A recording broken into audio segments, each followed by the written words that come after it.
প্রেম সন্ধিক্ষণ লিখেছেন সায়দা মন। পর্ব ২৬। তাহিয়া এবার আর নিজেকে সামলাতে পারল না। ভয় তার বুক ফেটে বেরিয়ে এলো এক আত্মচিৎকার। আম্মু, বাঁচাও! চিৎকার করে অন্ধকারে ঘরের সামনে দৌড় দিতে উদ্যত হলো সে, কিন্তু পেছন থেকে ফারিস তার দুই বাহু চট করে ধরে ফেলল।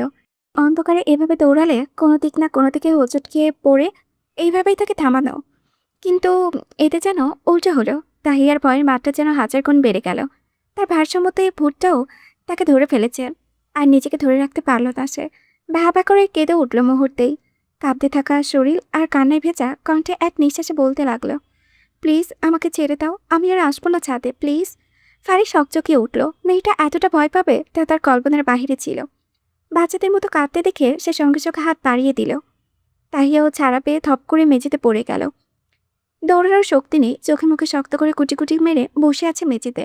মাঝে মাঝে ফুপিয়ে উঠেছে আর বারবার একই কথা বলছে, প্লিজ ছাড়ো, আর আসবো না, প্রমিস।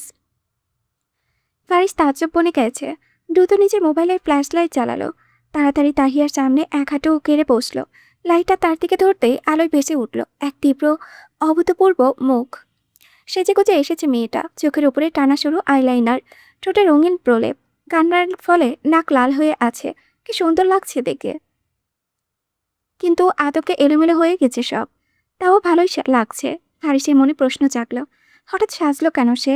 এত রাতে তো এমনি এমনি সাজবে না। তবে কি ছাদে আসবে বলেই সেজেছে? তাহিয়া কি তবে তার জন্য সেজে এসেছে? কথাটা মনে আসতেই বিবেক উত্তর দিল, তা নয়তো কি, এত রাতে কেউ এমন করে সেজে থাকতে পারে?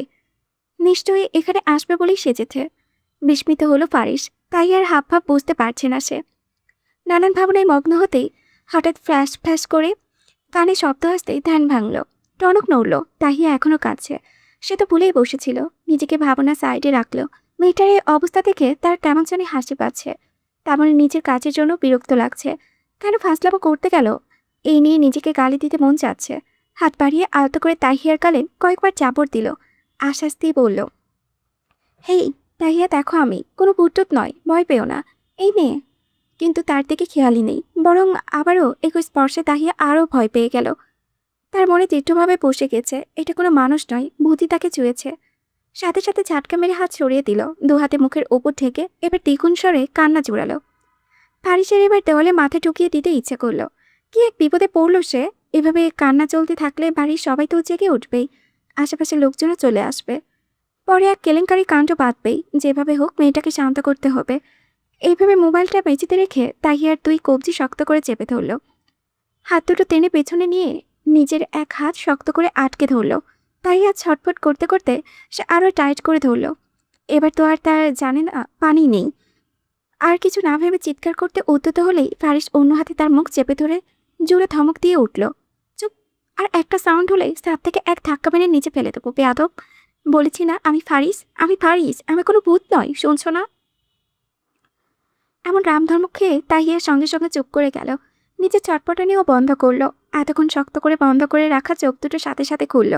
ফার্স্ট লাইটের আলোয় ফারিসের মুখটা স্পষ্ট হয়ে উঠেছে, যেন গভীর সমুদ্রে ভাসতে থাকা হঠাৎ কোনো দ্বীপ খুঁজে পাওয়ার মতো স্বস্তি আর আনন্দ ভরে উঠল মন। তার ভিতরে আতঙ্ক ধীরে ধীরে কমতে লাগলো। অসহায় ছলছলে চোখ জোড়া নিয়ে ফারিসের দিকে তাকিয়ে রইল। চোখের মধ্যেই বলতে শুরু করলো অনেক কথা। তাহিয়ার চোখে চোখ পড়তেই ফারিসের রাগ উবে গেল। বিরক্তি নিমিষেই সরিয়ে গেল। ভরসার সুরে নরম কণ্ঠে বলল, ভয় পাচ্ছ কেন? আমি তো আছি পাগল, কোনো ভয় নেই, দেখো আমি। সে প্রতিটা কথা দিয়ে যেন তাহিয়ার ভরসা জোগাচ্ছে।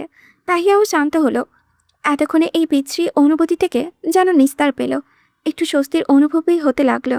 এবার চোখ টলমল করে উঠল। ফারিসকে কিছু বলতে চাইছে তাহিয়া, কিন্তু মুখ চেপে ধরে রাখাই মুখ দিয়ে অস্পষ্ট শব্দ বের হচ্ছে। এতে হুঁশ ফিরল ফারিসের। সঙ্গে সঙ্গে হাত সরিয়ে আনলো। সঙ্গে সঙ্গে তাহিয়া বলতে লাগলো, এখানে কেউ ছিল, এখানে ছিল বলে তার পেছনের দিকে দেখতে লাগলো। চোখে আতঙ্কের ছাপ স্পষ্ট তখন। চারিপাশে তাকিয়ে খুঁজতে লাগলো কিছু। তা দেখে ফারিস তাহিয়ার কালে হাতের আঁচলায় নিয়ে শান্ত করতে বলল, কিছু নেই তো, দেখো কিচ্ছু নেই। তার কথায় বিশ্বাস না করলেও সাহস পেল মনে। আগের থেকে অনেকটা শান্ত হতেই ফারিস তাকে ছেড়ে দিতে ও দাঁড়িয়ে পড়ল। তা দেখে তাহিয়া ঝটপট তার বাম হাতে চেপে ধরল। মৃদু কণ্ঠে বলল, আমাকে প্লিজ রেখে যাবেন না, আমিও আপনার সঙ্গে যাব। ফারিস থেমে গেল। কয়েক মুহূর্ত চুপ করে তাকিয়ে রইল তাহিয়ার টলমলে আকুতি ভরা চোখের দিকে। এই প্রথমবার নিজের কোনো কাজে এতটা অপরাধবোধ কাজ করেছে। বারবার মনে হচ্ছে কেন করতে গেল এমনটা। নিজের উপরেই নিজে বিরক্ত হয়ে উঠল সে। সত্যি একটু বেশি করে ফেলেছে। এক গভীর নিঃশ্বাস ফেলে অন্য হাতটা আলতো করে তাহিয়ার হাতের উপরে রাখল। নরম আশ্বাস ভরা কণ্ঠে বলল, আমি আছি তো। তারপর দুজনেই ধীরে ধীরে উঠে দাঁড়ালো। তাহিয়া তখনও ফারিসের হাত শক্ত করে আঁকড়ে ধরে আছে, যেন ছেড়ে দিলেই আবারও চান তাকে অজানা ভয় থেকে গ্রাস করবে। ফারিস এবার সেদিকে তাকিয়ে হাতের দিকে চাইল। ঠোঁটের কোণে একটা মুচকি হাসি ফুটিয়ে উঠল। তারপর দৃষ্টি তুলল তাহিয়ার মুখের দিকে। যা ভেবেছিল ঠিক তাই। চোখের কোণা টানা আইলাইনার কাঁদতে কাঁদতে জলের সাথে মিশে একাকার। পুরোপুরি নষ্ট হয়নি ঠিকই, তবে এলোমেলো হয়ে গেছে। তা দেখে ফারিস পকেট থেকে রুমাল বের করলো। নিজের হাত সরিয়ে নিতেই তাহিয়া এবার তার শার্টের এক কোণা ধরে খামচে ধরল। তা দেখে বলল, আরে বাবা, আমি যাচ্ছি না তো, তোমার সাথেই আছি। বলেই তাহিয়ার হাতে মোবাইলটা ধরিয়ে দিল। পরপর তার থুতনি ধরে মুখটা একটু উপরে তুলল। ফারিসের এই হঠাৎ আচরণে তাহিয়া ফাল করে তাকিয়ে রইল। ভয় যেন কিছুটা ভুলে গেল। অবাক হয়ে তার কাজকর্ম দেখছে। করতে চাইছেটা কি এটাই বুঝতে চাইল। রুমালের এক কোণা দিয়ে ধীরে ধীরে মুছতে দিতে লাগলো চোখের কোণে থাকা আইলাইনার। সেভাবেই জিজ্ঞেস করল, এত সেজগোজ বুঝি আমার জন্য? প্রশ্নটা শুনে মুহূর্তেই তাহিয়ার চোখের ভাষা বদলে গেল। বিস্ময় আর লজ্জা মিশে চোরাই দৃষ্টিতে পরিণত হলো। সঙ্গে সঙ্গে চোখ নামিয়ে নিল সে। ভয় ভ্রান্তি ভুলে এবার ভীষণ অস্বস্তি লাগলো। ফারিস কি তবে বুঝে ফেলল? এদিকে সেদিকে তাকাতে তাকাতে আমতা আমতা করে বলল, আপনার জন্য কেন সাজতে যাব? আমি এমনিই সেজেছি। ফারিসের কপালে ভাঁজ পড়ল। রোমান চালানোর গতি কিছুটা থেমে এলো। চোখ পিটপিট করে প্রশ্ন করল, এত রাতে মানুষ এমনি এমনি সাজে বুঝি? তাহিয়া তাড়াতাড়ি জবাব দিল, আমি সাজি। আমি প্রায় রাতের বেলায় সাজি। ফারিস ঠোঁট কামড়ে হালকা হাসল। মেয়েটা যে ধরা পড়েও ধরা দিতে চাইছে না, সেটা তার বুঝতে বাকি নেই। লজ্জা পাচ্ছে দেখে আর লজ্জা দিতে চাইল না। চুপচাপ রুমাল গুটিয়ে নিয়ে সরে দাঁড়ালো। এরপর বুকে দুই হাতে গুজে নির্লিপ্ত ভঙ্গিতে দাঁড়িয়ে রইল সে। তাহিয়াও তার পাশ ঘেঁষে দাঁড়ালো। শরীরটা এখনো গুটিয়ে আছে। ভয়টা পুরোপুরি কাটেনি। আমার অভিজ্ঞতা কি এত সহজে ভুলে যাওয়া যায়? ফারিস চুপচাপ তাকিয়ে আছে তাহিয়ার দিকে। মনে মনে খুব আফসোস হলো। মেয়েটা কত সুন্দর করে সেজে এসেছিল, আর সে কিনা সব নষ্ট করে দিল। নীরবতার মাঝে হঠাৎই নিচু স্বরে বলে উঠল, আম সরি লিলিপুট। তাহিয়া অদ্ভুত চোখে তাকালো তার দিকে। হঠাৎ এই সরি বলার কারণ বুঝতে না পেরে কপাল কুঁচকে প্রশ্ন করল, কেন? তারও সরল স্বীকারোক্তি, ভয় দেখানোর জন্য। কথা শুনতেই তাহিয়া স্তব্ধ হয়ে গেল। কিছুক্ষণ চুপ করে থেকে চেয়ে রইল তার পানে। মাথার ভেতরে যেন হিসাব কষতে লাগলো। ভয় দেখানোর জন্য মানে একটু আগে ওই কাণ্ড কি তবে ফারিসের? কয়েক সেকেন্ডের সময় নিলে সব মিলিয়ে নিতেই তার চোয়াল শক্ত হয়ে গেল। ঠোঁটে ফুটে উঠল রাগের ঝিলিক। কড়া দৃষ্টিতে তাকিয়ে গম্ভীর উঁচু স্বরে বলল, তার মানে ওটা আপনি ছিলেন? ফারিস অপরাধের চোখে মাথা উপর নিচ করল। তাহিয়া আবারও প্রশ্ন করল, এবার স্বর আরও কঠোর, আপনি এমনটা করেছেন? ফারিস বের মাথা নাড়াতেই যেন আগুন জ্বলে উঠল তাহিয়ার মাথায়। সঙ্গে সঙ্গে চেঁচিয়ে উঠল, আপনি কি জানেন আমি কতটা ভয় পেয়েছিলাম? সবকিছু আপনার ফ্যাসলামে মনে হয়। কেন করলে এমনটা? জানতেন না আমি এসবে খুব ভয় পাই? আপনার ধারণা আছে আমি কতটা পরিমাণে ভয় পেয়েছি? একের পর এক কথা ফারিস শান্ত হয়ে মাথা নিচু করে শুনছে। তাহিয়া থামতেই থমথমে মুখে উত্তর দিল, আই এম এক্সট্রিমলি সরি। একটু ভয় দেখাতে চেয়েছিলাম, তবে তুমি যে এত ভয় পাবে জানতামই না। তাহিয়া একদৃষ্টে তাকিয়ে আছে তার দিকে। তার কথার যেন রাগ তিত্তির করে বাড়ছে। নাকের রাগে বারবার ফুলছে, চোখে মুখে স্পষ্ট বিরক্তি। কয়েক মুহূর্ত সেই দৃষ্টি ধরে রেখেই আচমকা শরীর চাকিয়ে এক পা এগিয়ে এসে ফারিসের একেবারে সামনে দাঁড়ালো। ফারিস সামান্য মাথার সামান্য পেছালো। তাহিয়া হাত তোলা এক আঙ্গুলে তার দিকে তাক করে কিছু বলতে গিয়েও থেমে গেল, যেন কথাগুলো গলায় আটকে গেছে। আবার হাত নামিয়ে নিল। তারপর একটু পিছিয়ে এসে দু হাতে বুকে গুজে দাঁড়ালো। প্রচণ্ড অভিমান জমেছে ভেতরে ভেতরে। এমনটা কেউ করে? এতটা অভিমানী হয়ে উঠেছে যে সে কিছু বলতে গেলেও হয়তো কেঁদেই ফেলবে। তাই নিজেকে সামনে নিল, কথা বলল না। ঠিক করলো, আর এক মুহূর্ত এখানে থাকবে না। যার জন্য এত কিছু করলো, এত রাত জাগলো, সেই যদি এমন করে তাহলে থাকার মানে কি? এইভাবে সিদ্ধান্ত নিল এখানে আর এক মুহূর্তও থাকবে না। পেছন ফিরে হাঁটা দিল। অভিমানে চোখ বেয়ে গড়িয়ে পড়ল দুফোঁটা জল। তাকে এভাবে চলতে দেখে ফারিস ডেকে উঠল, আরে কোথায় যাচ্ছ? তাহিয়া থামলো, তবে পেছন ফিরল, তাকালো না। বড়া কণ্ঠে বলল, ঘরে যাব। তার কণ্ঠ শুনে ফারিস বুঝল মেয়েটা কাঁদছে। এগিয়ে গিয়ে বলল, দেখো তাহিয়া, সরি তো, আর এমন করব না। কিন্তু এতে যেন তাহিয়ার কান্না আরও বেড়ে গেল। ফুপিয়ে উঠল সে। নাক টেনে টেনে বলল, আপনি আর একটা কথাও বলবেন না। বলে আবার হাঁটা শুরু করলো। চোখ মুছতে মুছতে এগিয়ে যাচ্ছে অন্ধকারে। ফারিসের কোনো কথাই শুনছে না। বেশ কয়েকবার থামানোর ট্রাই করেছে, তবে সে তার কথাতেই অটল। শেষমেশ আর উপায় না পেয়ে ফারিস বলে উঠল, যাচ্ছ ভালো কথা, যাও। তবে ছাদের দরজার সামনে একটু তানারা থাকতে পারে, দেখে শুনে যেও। তানাদের দেখলে সালাম দিও। তাহিয়া তখন ছাদের দরজার কাছে এগোচ্ছিল। এমন সময় এই কথা শুনতেই তার পা থেমে গেল। বুকটা কেঁপে উঠল। রাগ অভিমান যেন দৌড়ে পালালো। এক মুহূর্ত দেরি না করে ঘুরে এক প্রকার দৌড়ে ফিরে এলো ফারিসের ঠিক পাশে। তবে তার দিকে তাকালো না, মুখ অন্যদিকে ঘুরিয়ে দাঁড়িয়েছে। এই কাণ্ড দেখে ফারিস হু হু করে হেসে উঠল। অট্টহাসির শব্দে যেন পুরো পরিবেশ ভরিয়ে দিল। কিন্তু তাহিয়ার কাছে এই হাসিটা ভীষণ বিরক্তিকর লাগলো। আরও শক্ত হয়ে দাঁড়িয়ে রইল সে। চোখের পানি মুছে মুখে শক্ত করে ফেলল। আর ফারিস, সে তো হাসতে হাসতে নিজের উড়োতেই দুবার চাপড় মেরেছে, যেন ভীষণ মজার কিছু দেখেছে। এভাবে অনেকক্ষণ ধরে এই হাসি চলতে দেখে আর সহ্য করতে না পেরে তাহিয়া ঝাঁঝালো স্বরে বলে উঠল, আজব, এমন দাঁত কেলাচ্ছেন কেন? জোকস বলেছে কেউ? ফারিস একইভাবে উত্তর দিল, জোকস শুনিনি, তবে জোকার দেখেছি। বলেই আবারও হেসে উঠল। এতে তাহিয়াকে আরও রেগে যেতে দেখে সে এবার নিজেকে থামালো। বড় বড় শ্বাস নিয়ে হাসি চেপে রাখার বৃথা চেষ্টা চালালো। গলা খাকারি দিয়ে বলল, সরি, ডোন্ট মাইন্ড, আর হাসছি না। এই বলে ফারিস এগিয়ে এসে তাহিয়ার সামনে দাঁড়ালো। তাকে সামনে দেখতে পেয়ে তাহিয়ার মুখ ঘুরিয়ে অন্যদিকে নিল। ফারিসও দেরি না করে সেই দিকে এগোলো। আবারও তাহিয়া ঘুরে গেল। এভাবে কয়েকবার চলতেই থাকলো। সে যেদিকেই ফিরছে ফারিস ঠিক সেদিকেই এসে দাঁড়াচ্ছে। অবশেষে বিরক্তি হয়ে উঠল তাহিয়া। কোমরে 2 হাত গুজে সরাসরি তার দিকে তাকিয়ে রাগে গলায় বলল, কি সমস্যা? ফারিস নির্লিপ্ত ভঙ্গিতে উত্তর দিল, আমার সমস্যা তুমি। আমি? আমি কিভাবে? এই যে তুমি ডেকে এনে রাগ দেখাচ্ছ, এটাই সমস্যা। আমার এখন রাগ দেখানোটা কি জায়েজ না? ফারিস সঙ্গে সঙ্গে বলল, একদম জায়েজ। তবে সরি বলেছি তো, প্লিজ এবারের মতো মাফ করুন আমাকে। এসব নাটক তাহিয়া কড়া চোখে কিছুক্ষণ তাকিয়ে দেখল। হাসি পাচ্ছে, তবে হাসা যাবে না। কিছু একটা ভেবে বলল, সরিতে আমার হবে না। ফারিস কপাল কুঁচকে প্রশ্ন করল, তাহলে কিসে হবে? তাহিয়া আবার 2 হাত বুকে গুজে ভাব নিয়ে দাঁড়ালো। পৈশাচিক একটা হাসি দিয়ে কোনা চোখে তাকিয়ে বলল, কান ধরে 10 বার উঠবোস করুন। ফারিস বিস্ফোরিত চোখে তাকালো। কতটা শোনা মাত্র তার মুখ দিয়ে বেরিয়ে এলো, হোয়াট? তাহিয়াও সমাল তালে বলল, ইয়েস। ফারিস নড়ে চড়ে দাঁড়িয়ে বলল, Tahiya, are you kidding? Tahiya নির্বিকার গলায় জবাব দিল, আই এম নট। ফারিস মাথা চাকিয়ে নানা করে বলল, দেখো এসব ফাজলামো করো না। তাহিয়াও বলল, আমি কোনো ফাজলামো করছি না, ফাজলামো আপনি করছেন। দেখো তাইয়া, আমি ছোট বাচ্চা নয়। ফারিসের কথা শেষ হতে না হতেই তাইয়া থামিয়ে বলল, সেটা আমার দেখার বিষয় না। আরে কানে ধরে উঠবস, এটা কোনো কথা? কিন্তু তাহিয়া নিজের সিদ্ধান্তে অটল। তার চোখে মুখে জেদের ছাপ স্পষ্ট। ফারিস নানাভাবে বোঝাতে চাইল, তবে সে তো নাছরবান্দা, যা বলেছেই। আর কথার কাজ হবে না। এক পর্যায়ে কপালে 2 আঙ্গুল ঠেকিয়ে কিছুক্ষণ দাঁড়িয়ে রইল সে। সময় কেটে গেল কয়েক মুহূর্তে, তাও এই মেয়েটা নরম হচ্ছে না। শেষ পর্যন্ত দীর্ঘশ্বাস ফেলে নিজের ইগো সাইডে রেখে সামনে এগিয়ে এলো। তাহিয়ার সামনে দাঁড়িয়ে একটু ঝুঁকলো, তারপর ফুস করে একটা শ্বাস ছেড়ে ইতস্তত করতে করতে 2 কান ধরে বলল, সরি তাহিয়া। বলে চোখে মুখে অন্ধকার করে ফেলল। তার অবস্থা যেন বর্তমানে ছেড়েতে মা কেঁদে পাচ্ছি। বেহাল অবস্থা থেকে তাহিয়া আর নিজের রাগ ধরে রাখতে পারল না। ফিক করে হেসে ফেলল। ফারিসের 2 হাত কান থেকে নামিয়ে বলল, এবারের মতো এতেই মানলাম, এরপর আর এমন করলে কিন্তু খবর আছে। ফারিসও মৃদু হেসে বলল, যথা আজ্ঞা সাহেবা। দুজনেই এসে দাঁড়িয়েছে ছাদের রেলিংয়ের পাশে। কিছুক্ষণ নীরবতা নেমে রইল তাদের মধ্যে। হালকা বাতাস বয়ে যাচ্ছে, তবুও পরিবেশটা শান্ত। নীরবতা ভাঙল ফারিস, এত রাতে ছাদে ডেকেছ যে? কথাটা শুনে হঠাৎ কিছু একটা মনে পড়ল তাহিয়ার। মুহূর্তে তার মুখের ভাব বদলে গেল।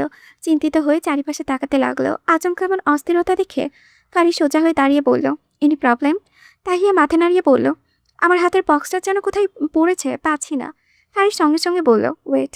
মোবাইলের ফ্ল্যাশ লাইট অন করে দুজনেই আগের জায়গায় গেল। ভয় পেয়ে তখনই কোথাও ছুঁড়ে ফেলেছিল তাহিয়া। এদিকে সেদিকে খুঁজতেই নিচে পড়ে থাকতে দেখা গেল তা। বক্স থেকে তার মনটা ধক করে উঠল। তাড়াতাড়ি তুলে নিল হাতে। এত যত্ন করে সাজানো জিনিসটা এভাবে অবহেলায় পড়ে আছে। ওড়না দিয়ে আলতো করে মুছতে লাগলো। ফারিস কৌতূহল নিয়ে জিজ্ঞেস করলো, এটা কি? তাহিয়া কোনো উত্তর দিল না। চুপচাপ মুছতে মুছতে আবার রেলিংয়ের পাশে দাঁড়িয়ে গেল। ফারিসও কিছু পিছু নিল তার। দাঁড়াতেই তাহিয়া বক্সটা বাড়িয়ে দিল তার দিকে। ফারিস বিস্মিত দৃষ্টিতে তাকিয়ে আছে হাতের দিকে। ঠিক তখনই তাহিয়া বলল, হ্যাপি বার্থডে। ফারিস স্তব্ধ হয়ে গেল, চোখে স্পষ্ট বিস্ময়। এই দুটো শব্দ যেন সে অবাক তা নয়, বরং অবাক এই ভেবেছে তাহিয়া তার জন্ম তারিখটা জানলো কিভাবে। সে তো কখনো বলেনি। তাহলে কি খোঁজখবর নিয়ে জেনেছে? তার প্রতি কি আগ্রহ আছে তার? ভাবতে বুকের ভেতরে স্নিগ্ধ বাতাসটা চাপটা দিতে লাগলো। শিহরিত হয়ে উঠল শরীর। মেয়েটা শুধু মনেই রাখেনি, এই রাতে অবধি তার জন্য অপেক্ষাও করেছিল। এত রাত পর্যন্ত জেগে আছে তাকে উইশ করার জন্য। সবকিছু মিলিয়ে ব্যাপারটা পুরোপুরি অপ্রত্যাশিত। চোখে মুখে অবাক ভাবটা লেগেই আছে। ফারিসকে চুপ থাকতে দেখে তাহিয়া বক্সটা তার চোখের সামনে ধরে বলল, কি হলো, নিবেন না এটা? ফারিস ধীরে ধীরে ছোট্ট বক্সটা হাতে নিল। এটা আমার জন্য? তাহিয়া মাথা নাড়তে সে আবার জিজ্ঞেস করলো, কি আছে এতে? খুলে দেখুন। ফারিস আস্তে আস্তে খুলতে শুরু করলো। ছোট বক্সটা খুলতেই যেন তার হাত পা কাঁপছে। খুবই এক্সাইটমেন্টে কাজ করছে মনের ভেতরে। কি আছে এতে সেটা নিয়ে না, তাইয়া কি দিয়েছে সেটা নিয়ে এক্সাইটমেন্ট। ধীরে ধীরে প্যাকেট খুলতেই ভেতর থেকে বেরিয়ে এলো একটি ঘড়ির বক্স।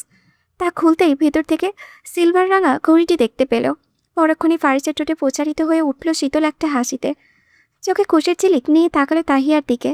তাহিয়া একটু সংকোচ নিয়ে বলল, আসলে টাকা কম ছিল তাই এটাই। ফারিস তাকে থামিয়ে দিল।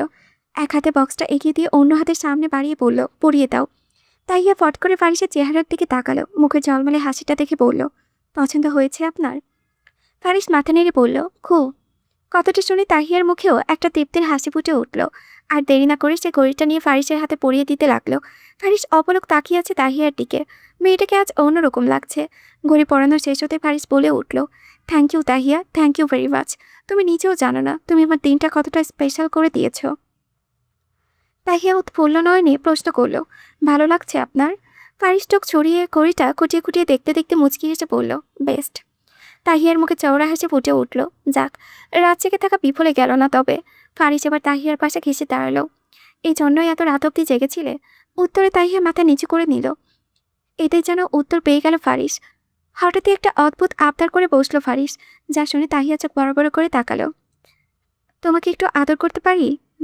মানে? ফারিস স্বাভাবিক কণ্ঠে বলল, মানে তোমাকে দেখে আমার অনেক আদর পাচ্ছে, একটু আদর করবো। তাহিয়া ফ্যালফ্যাল চোখে তাকিয়ে রইল। তা দেখে মৃদু হেসে ফারিস তাহিয়ার দু গালে টেনে দিল। গালে হালকা লাগতে তাহিয়ার সঙ্গে সঙ্গে গালে হাত দিয়ে বলল, কি ছিল এটা? ফারিস আস্তে করে বলল, আদর। তাহিয়া অবাক কণ্ঠে বলল, আমি কি বাচ্চা? ফারিস আর চোখে তাকিয়ে বলল, তাহলে কি তুমি বড়দের আদর চাচ্ছ?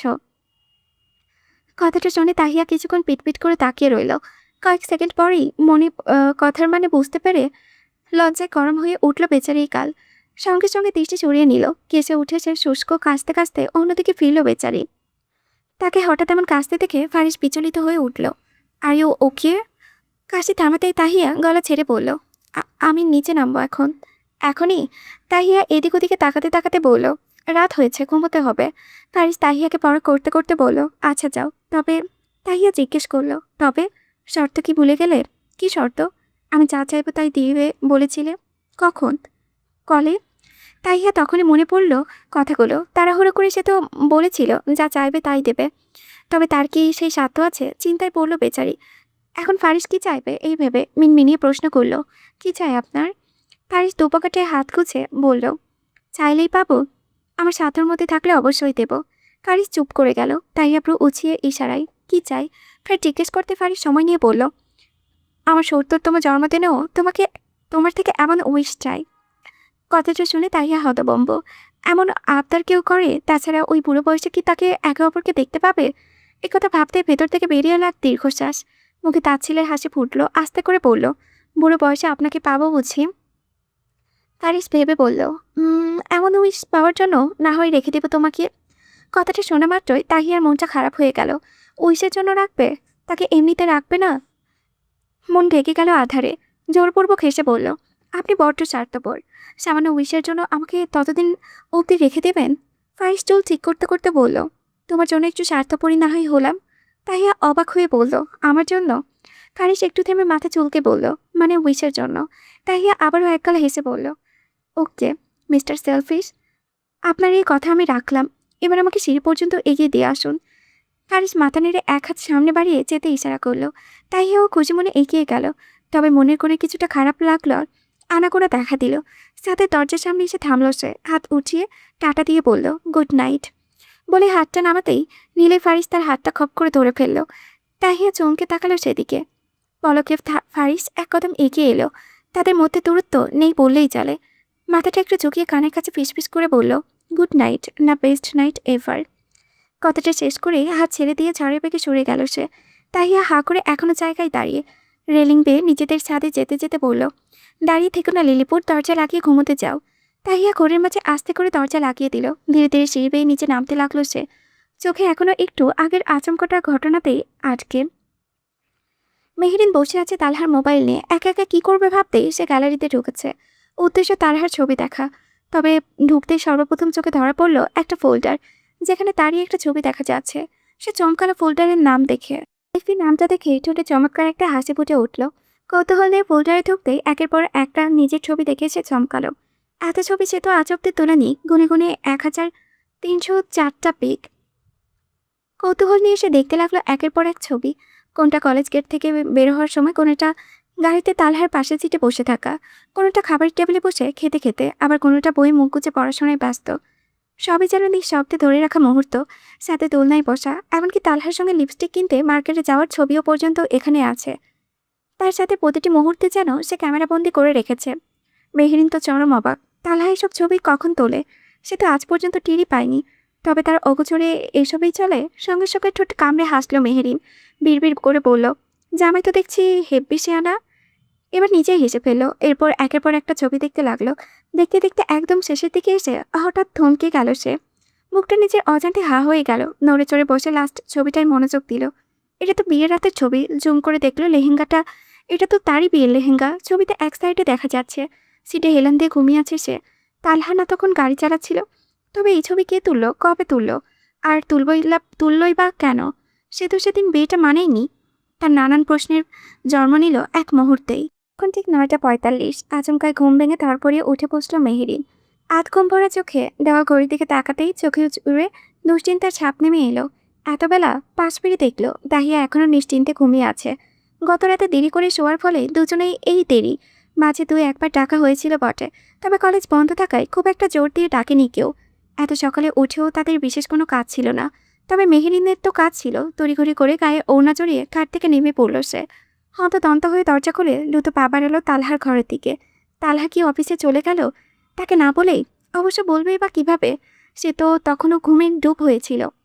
এইসব ভাবতে ভাবতেই আধ ভেজানো দরজা ঠেলে প্রায় হুড়মুড় করে ঢুকে পড়ল ঘরে। ঢুকে চোখ পড়ল তালহাকে। ড্রেসিং টেবিলের সামনে দাঁড়িয়ে আছে। পরিপাটি অফিসিয়াল পোশাকে নিজেকে গুটিয়ে নিয়েছে। হাত ঘড়ি পড়তে পড়তেই আয়নার ভেতরে মেহেরিনের প্রতিচ্ছবি ভাসতে কপাল কুঁচকে পেছনে ফিরল। তার এই অস্থিরে ছুটে আসা দেখে প্রথমে খানিকটা উদ্বিগ্ন হলেও পর মুহূর্তেই সেই দৃষ্টি অন্যরূপ নিল। ঘড়ি হাতে ছেড়ে ধীর পায়ে এগিয়ে এলো সে। মেহেরিনও সমান তালে সামনে এসে দাঁড়ালো। মাথা থেকে পা পর্যন্ত তাকে একবার দেখে নিয়ে উৎকণ্ঠিত গলায় প্রশ্ন ছুড়ল, এখনো যাননি অফিসে? কিন্তু তালহা কোনো উত্তর দিল না, বরং নিবিষ্ট দৃষ্টিতে দেখতে লাগলো তাকে। ঘুম ভাঙা মুখে এখনো অলসতার ছাপ লেগে আছে। ঘুম ঘুম চোখজোড়া ফুলে ফেপে আছে। ফর্সা মুখখানা তৈলক্ত হয়ে আছে। জানালা ভেদ করে আসা আলোয় মুখশ্রীতে অন্যরকমের একটা আভা ছড়াচ্ছে। ফুলে থাকা ঠোঁট দুটো স্বাভাবিকের তুলনায় আরও বেশি গোলাপি লাগছিল, যেন টাটকা পাপড়ি। খুলে যাওয়া বেনি থেকে এলোমেলো কিছু চুল গাল ছুঁয়ে সামনে এসে পড়েছে। আর ওড়নাটা কোনো রকমের বুকের উপরে জড়ানো, একপাশে প্রায় কাঁধ থেকে নেমেই যাচ্ছে। সে জানত ঘুম থেকে উঠলে মেয়েদের সুন্দর লাগে, তবে এত সুন্দর তা জানা ছিল না। তালহা ধীর পায়ে ধীর ভঙ্গিতে সামনে এসে দাঁড়ালো। চোখের পলকে যেন পড়তেই চাচ্ছে না তার। ঝুলে পড়া ওড়নার অংশটুকু তুলে ঠিক করে রাখলো কাঁধে। স্পর্শ স্নিগ্ধে গালের পাশে ছড়িয়ে থাকা চুলগুলো ছড়িয়ে কানের পাশে কুঁচে দিল। মেহেরিনা তখনও প্রশ্নভরা দৃষ্টিতে তাকিয়ে আছে। এরপর তালহা এক হাতের মুঠোয় তার গাল তুলে নিল। বৃদ্ধা আঙ্গুলের মোলায়েম পরশে নরম গালটা ঘষতে লাগলো। ধীরে ধীরে মাথাটা নামিয়ে আনলো তার দিকে। মেহেরিন নিঃশ্বাস বন্ধ করে বোঝার চেষ্টা করেছে সে কি করতে চাইছে। দুজনের মুখ যখন প্রায় ছুঁই ছুঁই, ঠিক তখনই থেমে গেল তালহা। কয়েক মুহূর্ত অপলক তাকিয়ে রইল তার চোখে। তারপর হঠাৎই নরম গভীর এক স্পর্শ এঁকে দিল কপালে। একবার, দুবার, বারবার অধৈর্যকুল ছুঁয়ে যেতে লাগলো তার কপালে। আর আঙ্গুলের আদরে পরশ ভরিয়ে তুলল তার গালে। হঠাৎ পাওয়া এই সোহাগী স্পর্শে মেহেরিনের চোখ আপনাতেই বুঝে এলো। আবেশে আচ্ছন্ন হয়ে পড়ল সে। এক হাতে খামচে ধরল তালহার বাহু, অন্য হাতে জামার কোনা মুঠিবন্ধ করে রাখলো। কিছুক্ষণ আগের উদ্বিগ্ন যেন মিলিয়ে গেল। চারিপাশে যেন মাতাল হাওয়া বয়ে যাচ্ছে। ধীরে ধীরে কপাল থেকে সরে আসতেই মেহেরিনের চোখ খুলল। তবে দুজনের মাঝে দূরত্ব এখনো ঘোচেনি। তালহা তখনও মুগ্ধ ঘোর লাগা দৃষ্টিতে তাকিয়ে আছে। অবশেষে নিজ কণ্ঠে বলল, ঘুম থেকে উঠে আমার সামনে আসবে না? মুহূর্তের আবেশে হঠাৎ এমন কথা শুনে মেহরিনের মুখ ভরা হাসি খানিকটা থমকালো। বিস্মিত কৌতূহলী গলায় জিজ্ঞেস করল, কেন? তালহার কানের কাছে মুখ নিয়ে মৃদুস্বরে বলল, ভোরে স্নিগ্ধ হলোই তোমার এই ঘুম চড়ানো আদরের রূপ আমাকে ভীষণভাবে খেয়াল করে। একবারে চোখে ধরা দিলে সারাদিনে মন জুড়ে শুধু প্রতিচ্ছবি ঘুরে বেড়াই। কাজে মন বসাতে চাই, তবে এই অবাধ্য চিত্ত বারবার ডুবে যেতে চাই তোমার ভাবনায়। কথাগুলো শুনতে শুনতে মেহরিন ধীরে ধীরে লজ্জায় রাঙা হয়ে উঠল। নামিয়ে আনলো নিচের দিকে। নিজেকে নিয়ে এমন অপকট প্রশংসা তাকে সহজে সহ্য করা যায়? লজ্জা তো লাগবেই। তাই লজ্জা পেল সে, ভীষণ পেল। তবে সেই লজ্জার মাঝেও অনুভব করছে এক অদ্ভুত আনন্দ। মেহরিনকে এভাবে গুটিয়ে যেতে দেখে তালহার ঠোঁটে ফুটে উঠল এক প্রশান্ত হাসি। সে ধীরে ধীরে আবার সরিয়ে গিয়ে ড্রেসিং টেবিলের সামনে দাঁড়ালো, তবে দৃষ্টি সেটা তখনও আয়নার ভিতরে বন্দি মেহরিনের ওপরেই স্থির। তাই বলছি, আমার মাথাটা খারাপ করবে না একদম। থামলেও ঠোঁটের কোণে চলে রইল এক মুগ্ধ তীব্র মুচকি হাসি। তালহার কথা শুনতেই মেহরিন এবার মাথা তুলল, বিছানায় গিয়ে দুপা ঝুলিয়ে বসল। একই প্রসঙ্গ বাদ দিতে প্রশ্ন করল, এখানেই বের হবেন বুঝি? কথাটা বলতে বলতে দেওয়াল ঘড়ির দিকে চোখ পড়ল মেহরিনের। সময় দেখে নিজেই যেন উত্তর পেয়ে গেল। তাড়াহুড়ো করে বলল, সময় তো হয়ে গেছে, খেয়েছেন? তালহা তখন চুলে চিরুনি চালাতে চালাতে ড্রয়ার থেকে কিছু প্রয়োজনীয় ফাইল বের করছিল। কাজের ফাঁকে মৃদুস্বরে উত্তর দিল, জি ম্যাডাম, আমার খাওয়া হয়ে গেছে। এবার আপনি গিয়ে ফ্রেশ হয়ে নাস্তা করে নিন, আমি এক্ষুনি বের হব। উত্তর শুনে মেহরিন দৃঢ় গলায় বলল, এখন না, আপনাকে বিদায় দিয়েই যাব। বলতে বলতে ড্রেসিং টেবিলের ওপরে পড়ে থাকা তালহার ক্রেডিট কার্ডটি হাতে তুলে তার দিকে বাড়িয়ে দিল। এটা তো রেখে যাচ্ছেন? কার্ডটা থেকে তালহা নিচের প্রতি বিরক্ত হলো, কপাল কুঁচকে বলল, দেখলে তো, ইম্পর্ট্যান্ট জিনিসটাই ফেলে যেতাম। এরপর বিছানার ওপর পাশে রাখা নিজে পানি ব্যাগটার দিকে ইশারা করে স্বাভাবিক ভঙ্গিতে বলল, একটু কষ্ট করে কার্ডটা মানি ব্যাগে রাখবে চান? শেষে সম্বোধন করা চান শব্দটা যেন মেহরিনের চারিপাশে মুহূর্তেই থমকালো। চোখের পলক কেঁপে উঠল। কি ডাকলো তালহা তাকে? বার কয়েক মনে মনে আওড়ালো ডাকটা। তাতেই গাল জুড়ে উষ্ণ লালিমা ছড়িয়ে পড়তে শুরু করলো। বুকের ভেতরে টিপ টিপ শব্দ শুরু হলো। দমকা হাওয়া এসে আছড়ে পড়েছে যেন একের পর এক। কি অপূর্ব শোনালো তালহার কণ্ঠ এই ডাকটি। তার যে ভীষণ পছন্দ হয়েছে নতুন উপাধি। ঠোঁট কামড়ে লাজুক হাসি চেপে এসে এগিয়ে গেল। কচিমণি মানিব্যাগটা হাতে নিয়ে ঝাটকা খেলো আরেক দফা। বিস্মিত চোখে তাকিয়ে আছে। মানিব্যাগের বাম পাশে ছোট্ট ছবি জায়গা জুড়ে শোভা পাচ্ছে। তারই এক হাসি মাখা ছবি। বিস্ময় চোখ বড় বড় হয়ে গেল। সঙ্গে সঙ্গে পেছন ফিরে প্রশ্ন ছুড়ল, এটা কবে রেখেছেন? তালহা নির্বিকার স্বরে বলল, কয়েকদিন আগেই। আমাকে দেখালেন না যে? তালহা আর চোখে তাকিয়ে বলল, সব কি দেখাতে হয়? কিছু জিনিস আড়ালেই বেশি সুন্দর। কথাটা শুনে মেহরিন চোখ ছোট ছোট করে তাকালো। কার্ডটা মানিব্যাগে রাখতে রাখতে ঠোঁট ফুলিয়ে বলল, তাই বলে একবার বলবেনও না? মেয়েদের কথা স্বপ্ন থাকে জামাইয়ের ওয়ালেটে নিজের ছবি থাকবে। আমারও তো ছিল। সেই স্বপ্ন যে কবে পূরণ হয়ে গেছে সেটা জানার অধিকার কি আমার নেই? তালহা মুচকি এসে বলল, সব কথা বলতে হয় না। মেহরিন সঙ্গে সঙ্গে প্রতিবাদে জানালো, কেন কেন কেন, কে বলেছে? এরই মধ্যে তালহার ফাইল গোছানো শেষ। সে এগিয়ে এসে মানিব্যাগটা হাতে নিয়ে পকেটে রাখতে রাখতে ধীর গলায় বলল, তুমি যে কাল রাতে চুপি চুপি আমার ঘরে এসে আমার মোবাইল চুরি করে নিয়ে গিয়েছিলে, সে কথা কি তুমি একবারও বলেছিলে? মুহূর্তে মেহরিন উৎসুক দৃষ্টি বড় হয়ে গেল। চোর ধরা পড়লে যেমন হয় ঠিক তেমনই অবস্থা হলো এখন তার। তোতলানো স্বরে বলল, আপনি দেখলেন কিভাবে? আপনি না ঘুমিয়েছিলেন? তালহা এগিয়ে এসে নাক টিপে বলল, তোমাকে দেখতে হয় বুঝি? তোমার উপস্থিতি তো না দেখেও টের পাওয়া যায়। উত্তর শুনে মেহরিন পুরোপুরি হতভম্ব। এভাবে ধরা পড়ল সে। মাথা নিচু করে এলো। ওনার কোনো দুহাতে মুচড়ে চলাছে অস্বস্তিতে। ধরা পড়ে যাওয়া ক্রিমিনালের মতোই দাঁড়িয়ে রইল সে। কি বলবে বুঝে উঠতে পারছে না। জবাব কি দেবে? যদি জিজ্ঞেস করে মোবাইল নিয়ে কি করেছে তখন কি বলবে? তার এই অসহায় অবস্থা দেখে তালার হাসি চেপে রাখা দায়ী হলো। তবে হাসল না। সে যে লজ্জা পাবে নিজেকে সামলে গলা খাকারি দিয়ে একটু খোঁচা মারিয়ে বলল, সমস্যা নেই, মোবাইল তো আপনারই। আপনি যেভাবে খুশি নেবেন। সে চোরের মতোই নেন কিংবা ডাকাতের মতো, আমি কিছু মনে করিনি। তালহার কথাই যে কাটাকারি নুনে ছিটা দিচ্ছে তা বুঝতে মোটেও কষ্ট হলো না মেহরিনের। সে কি তবে তার মজা উড়াচ্ছে? না, তা হতে দেওয়া চায় না। তার চেয়ে বড় কথা, তাকে প্রশ্ন করার সুযোগ দেওয়া যাবে না, নয়তো তাহিয়া ধরা পড়বে। তালহা যেভাবেই হোক তার মুখে থেকে সত্য বের করে নিবেই। এই ভেবে মুহূর্তেই নিজেকে সামনে নিয়ে বুক ফুলিয়ে দাঁড়ালো সে। চোখে মুখে কামড়িছে ভাব এনে দীপ্ত কণ্ঠে বলল, আমার জামাইয়ের মোবাইল, আমি যেভাবে খুশি সেভাবেই নেব। এতে আপনার এনি প্রবলেম? তালহা সঙ্গে সঙ্গে মাথা এদিক ওদিক নাড়িয়ে ভীষণ নিরহ সুরে বলল, না না, আমি তো আগেই বলেছি আমার কোনো সমস্যা নেই, কারণ আমি তো জানি চোরের মায়ের বড় গলা। মেহরিন কটমট করে তাকালো, চোখে মুখে মিথ্যের রাগের ঝড়। আপনি অপমান করছেন, যান আর আসবেন না আপনার রুমে, বলে অভিমানী ভঙ্গিতে দুপা এগোতেই তালহা ঝট করে তার হাত ধরে ফেলল। মেহরিন হাত নাড়ানোর ভান করে বলল, ছাড়ুন, কিন্তু তালহা ছাড়ল না। বরং এক টানে তাকে নিজের কাছে এনে এক হাতে কোমর পেঁচিয়ে ধরল। তার সেই অবস্থা নিয়ে ঘর থেকে বেরোতে বেরোতে গুনগুনিয়ে উঠল, ও বউ, কেন আমার কাছে আসো না? ও বউ, তুমি আমায় কি ভালোবাসো না? মুহূর্তে মেহেরিনের সমস্ত মিছে রাগ গলে চাল, ঠোঁটের কোণে হাসি ফুটে উঠল। এইভাবে হাসি ঠাট্টা, খুনসুটি আর টুকটাক কথাবার্তার মধ্য দিয়ে দুজনে সিঁড়ি বেয়ে নিচে নামতে লাগলো। নিচে এখন কেউ নেই, যে যার রুমে। তালহার চাচারাও অফিসে চলে গিয়েছে, তাই নিশ্চিন্তেই দুজনে নিজেদের মতো করে নামছে। কিন্তু শেষ ধাপ পেরোতেই সামনে এসে দাঁড়ালো ফারহা, হাতে ধোয়া ওঠা চায়ের কাপ। সম্ভবত রান্নাঘর থেকে বেরিয়ে উপরে যাওয়ার পথেই ছিল। তবে তাদের একসঙ্গে দেখে সে থমকে গেল। এক পলকের জন্য তার চোখ আটকে গেল তালহার হাতের অবস্থানে, মেহরিনের কোমরে। মুহূর্তে তার আঙুলের চাপে গরম চায়ের গায়ে আরও শক্ত হয়ে উঠল। তালহা আস্তে আস্তে হাত ছড়িয়ে পকেটে ঢুকিয়ে নিল। বুড়ির সামনে এমন পরিস্থিতি বুঝে একটু কাশল। মেহরিনও বুঝে কিছুটা দূরত্ব বজায় করল। এরপর দ্রুত পায়ে সেখান থেকে চলে গেল। তাদের পাশ কাটিয়ে যেতে দেখে ফারহা ভারী পায়ে ধপধপে শব্দ তুলে সিঁড়ি বেয়ে উপরে উঠতে লাগলো। গরম কাপে আঙুল চেপে ধরায় হাতও যে জ্বলছে সে খেয়াল নেই, শক্ত করে দাঁত খিচে রেখেছে। এদিকে তালহার মাকে বলে অফিসের উদ্দেশ্যে বেরিয়ে পড়ে। মেহরিনের সঙ্গ দিল গেট পর্যন্ত। যদিও তালহা বারবার বলেছিল রুমে চলে যেতে, ফ্রেশ হতে, কিন্তু মেহরিনের এখন বাগানে ঘুরে বেড়ানোর ইচ্ছে জেগেছে। সকালে ঠান্ডা আবহাওয়া, ভেজা মাটির গন্ধ, এসবের মাঝে একটু ঘুরে বেড়ানোর শখ জাগলো। তাই তো এই অবধি এলো। গাড়িতে ওঠার আগে তালহা ফিরে বলল, বেশিক্ষণ নিচে থেকো না। মেহরিন বাদমির মতো মাথা নেড়ে উত্তর দিল, ওকে সাহেব, আপনিও সাবধানে যাবেন। তালহা মুচকি হেসে গাড়িতে উঠতে উঠতেই বাতাসে ছুঁয়ে দিল তার ফ্লাইং কিস। মেহরিন সঙ্গে সঙ্গে তা মুঠোই ধরে পাশের দিকে ছুঁড়ে ফেলল। তালহার সিটে বসতে গিয়েও থেমে গেল এই কাণ্ডে। কপাল কুচকে তাকিয়ে বলল, এটা কেমন বিহেভিয়ার? মেহরিন মুখ হেঁচি কেটে দুষ্টুমি ভরা গলায় বলল, এসব শুকনো চুমুটুমু আমি নিই না। যদিও কথাটা নিছকই মজার ছলে বলেছিল সে, কিন্তু তালহা যে সেটা একটু অন্যভাবে নিল।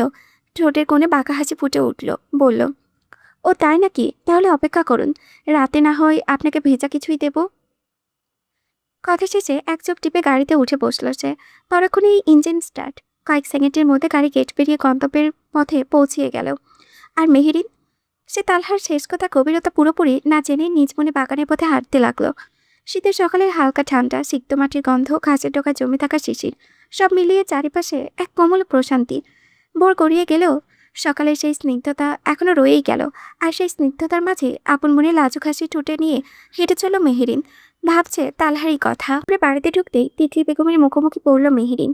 তাকে উপর থেকে নিচ পর্যন্ত একবার দেখে নিলেন, পা চোরা কাদায় মাখামাখি। তাকে এই অবস্থায় দেখে তিতলি বেগমের কপাল কুঁচকে উঠল। চোখে মুখে দুশ্চিন্তার রেখা ফুটে উঠল। চিন্তিত কণ্ঠে প্রশ্ন করলেন, খালি পায়ে বাগানে গিয়েছিলি? মেহেরিন নিরহ মুখে মাথা নেড়ে সম্মতি দিতে তার চোখ দুটো আরও গভীর হয়ে উঠল, যেন সে বেশ খারাপ কিছু করে ফেলেছে। শাসনের স্বরে বলে উঠল, এভাবে বুঝি কেউ বাগানে যায়? যদি পায়ে কিছু ফুটতো তখন ব্যথা কে পেত শুনি? জুতো পরে যাসনি কেন? আর ঘুম থেকে উঠেই বাইরে ছুটলি কেন? খাওয়া দাওয়া কে করবে শুনি? দেখে তো মনে হচ্ছে ফ্রেশ হতেও যাসনি। নানান বকাঝকা শুরু করলেন তিনি। এ কথা থেকে অন্য কথায় চললেন। তবে এতে মেহেরিনের হেলদোল নেই, বরং কথাগুলো শুনতে ভালোই লাগছে। বুকের ভেতরে এক চেনা অনুভূতির ভরে উঠল। এমন শাসন বহুদিন পর শুনছে সে। সেই সুর, এই উদ্বেগ, এই রাগ মেশানো চিন্তিত কণ্ঠ, সবকিছু তাকে মুহূর্তে ফিরিয়ে নিয়ে গেল শৈশবের উঠোনে। দাদিও তো একবার এমনই করতেন। খালি পায়ে বাহিরে থেকে খেলে তুলে বাড়ি ফিরতেই পা থেকে পুঁচে ফেলতেন তিনি। তারপর সে আর কত রাগ, কত বকুনি শুনতে হতো। আজ তিতলি বেগমের কণ্ঠে সেই হারিয়ে যাওয়া আপন সুর শুনে মেহেরিনের মনটা নরম হয়ে এলো। তাকে স্থির দাঁড়িয়ে থাকতে দেখে তিতলি বেগম আবার ধমকের সুরে বললেন, এখনো দাঁড়িয়ে আছিস? সকালের খাবার দাবার দুপুরে খাবি নাকি? যা গিয়ে ফ্রেশ হয়ে আয়। সঙ্গে তাহিয়াকেও ডেকে নিয়ে আয়। বেলা কত হলো, এখনো মেয়ে দুটো সকালের নাস্তাও করেনি। আমি খাবার দিচ্ছি। বলে তিনি রান্নাঘরের দিকে এগিয়ে গেলেন। যেতে যেতে আপন মনে বকবক করেছেন, আমার হয়েছে যত জ্বালা, ছেলে মেয়েদের টেনশনেই দিনে কাটে। মেহেরিন কার্পেটের ওই পা মুছে নিঃশব্দে তার পিছু নিল, ঠিক যেন ছোট বাচ্চা মায়ের পেছনে পেছনে ঘুরছে। রান্নাঘরে গিয়ে তিতলি বেগম কেটলিতে পানি নিলেন। তারপর চুলে বসিয়ে আগুন ধরাতে ব্যস্ত হয়ে পড়লেন। এদিকে মেহেরিন তার পিছু পিছু সেদিকেই যাচ্ছে। চুলের সামনে থামাতেই এবার কোনো কথা না বলে পেছন থেকে তাকে জড়িয়ে ধরল। দুই হাতে টাইট করে তার পেট জড়িয়ে মাথাটা রাখলো পিঠের উপরে। তারপর গম্ভীর করে নিঃশ্বাস নিল কয়েকটা। এত শান্তিময় এই ঘ্রাণ, মমতার আশ্রয় মায়ের ঘ্রাণ। শুনেছিল মায়ের শরীরের গন্ধ নাকি খালার মাঝেও পাওয়া যায়। তাই তো সময় পেলেই তিতলি বেগমের গায়ের সাথে মিশে যেতে ইচ্ছে করে তার। তিতলি বেগমের শরীরের ঘ্রাণে যেন নিজের মাকে অনুভব করতে চাইল। সেভাবে থেকে মৃদুস্বরে বলল, তোমাকে জড়িয়ে ধরলে কেমন মামা ফিল আসে। তিতলি বেগমের হাত থেমে গেল। পরক্ষণেই তিনি মেহরিনকে পেছন থেকে সামনে এনে বুকের সঙ্গে জড়িয়ে নিলেন। কপালে আলতো চুমু রেখে স্নেহভরা কণ্ঠে বললেন, আমি তো তোর মাই। এই কয়েকটি শব্দ যেন মেহরিনের হৃদয়ের গভীরে নরম বৃষ্টির মতো ঝরে পড়ল। সে আরো শক্ত করে তাকে জড়িয়ে ধরল। এভাবে বেশ অনেকক্ষণ জড়িয়ে ধরে আছে মেয়েটা, ছাড়ছেই না। তিতলি বেগমও ছাড়লেন না। বুঝলেন এই মুহূর্তে মেয়েটা একটু আদর পেতে যাচ্ছে। মুচকি এসে এক হাতে মেহরিনকে আগলে রেখে তিনি অন্য হাতে সংসারে কাজ করতে লাগলেন। কেতলি দিয়ে চা পাতা দিলে গরম তরকারি করলেন, পরোটা ভেজে হটপটে রাখলেন। পাশেই আবার দুধ চিনি মিশালেন চায়ের জন্য। দৃশ্যটা যেন শৈশবের নিছক এক সকাল। ছোট বাচ্চাটা ঘুম থেকে উঠে মায়ের বুকে কিছু চাচ্ছে। মাও কাজে ব্যস্ত থাকায় বাচ্চাকে বুকে জড়িয়ে কাজে লেগে পড়েছে। আপাতত মেহরিন যেন সেই ছোট্ট বাচ্চা, তাকে জড়িয়ে রেখেই এইদিকে সেদিকে ছুটছেন, নিজে কাজ করছেন তিতলি বেগম। বিরক্ত হচ্ছেন না, বরং ভালোই লাগছে তার। শেষমেশ পরোটা হাতে নিয়েই তাড়া দিয়ে বললেন, হয়েছে তো এবার, জামা ফ্রেশ হয়ে আয়, আগে খেয়ে নে। মেহরিন ধীরে মাথা তুলল, চোখে মুখে প্রশান্তির ছাপ। বাতো মেয়ের মতো ছোট্ট করে বলল, আচ্ছা। তারপর ঘরের দিকে রওনা দিল। হেলে তুলে গুনগুন করতে করতে এগোচ্ছে সে। মনটা আজ তার ভীষণ রকমের হালকা হয়ে আছে। ফুরফুরে লাগছে তার। চারিপাশটা যেন আরো আপন আপন লাগছে। এই বাড়িতে এখন তার আগের মতো সংকোচ কাজ করে তা। এখন এ বাড়ির প্রতিটি মানুষ, প্রতিটি দেওয়াল, প্রতিটি জিনিসই নিজের বলে মনে হয়। লাগবেই বা না কেন? এই তো তার স্বামীর বাড়ি, তার খালার বাড়ি, অবশেষে তার নিজেরও বাড়ি। কথাগুলো ভাবতে ভাবতেই ঠোঁটের কোণে হাসি ফুটে উঠল। দোতলায় উঠতে ছোট চাচি সালমা বেগমকে দেখা গেল। এক বালতি ধোয়া কাপড় নিয়ে ছাদের দিকে হাঁটছেন। ভারে হাঁপিয়ে উঠেছেন, মাঝে মাঝে থামছেন। তা দেখে মেহরিন সেদিকে এগিয়ে গেল। সালমা বেগম একটি জড়িয়ে আবারও বালতি টানতে টানতে হাত বাড়ানোর আগেই অন্য দুইটা বালতিটা তুলে নিয়ে হাঁটা ধরল উপরের দিকে। সালমা বেগম বিস্ময়ে তাকালেন। মেহরিনকে দেখে পরক্ষণে চিন্তিত হয়ে উঠলেন। যে ভার তিনি নিজে সামলাতে কষ্ট হচ্ছে, সেই ভারী বোঝা মেহরিন একা তুলেছে। তার কণ্ঠে উদ্বেগ ঝরে পড়ল। আরে এই মেয়ে, সাবধানে, একা পারবে তো? তবে মেহরিন কোনো কথার কানে তুলল না। নিজের মতো করে একটানা সিঁড়ি পেরিয়ে সাথে উঠে বালতিটা নামিয়ে রাখলো। ভারী বোঝা নামানোর পর বড় বড় নিঃশ্বাস ফেলতে ফেলতে কোমরে হাত রেখে দাঁড়ালো। এভাবে কিছুক্ষণ স্থির হয়ে দাঁড়িয়ে রইল। মুখ ভর্তি ক্লান্তি, কপালে ঘামের চিকচিক, হাঁপাচ্ছে মেয়েটা। এমনিতেই শ্বাসকষ্ট তার দীর্ঘদিনের সঙ্গী। এই ধরনের ভারী কাজ তার জন্য একটু বেশি পরিশ্রমের লাগে। পেছন থেকে উঠে এলো সালমা বেগম। প্রায় ধমকে চড়েই বললেন, এই মেয়ে তোমাকে কি বলেছে এটা একা টানে আনতে? মেহরিন ক্লান্ত কণ্ঠে বলল, আপনি একা পারছিলেন না, তাই একটু এগিয়ে দিলাম। সালমা বেগম কপাট রাগ দেখিয়ে বললেন, দুজনে ধরেই তো আনতে পারতাম, একা একা এখন হাঁপাচ্ছে তো, যদি শ্বাসকষ্ট বাড়ে। মেহরিন আহত হেসে উঠল।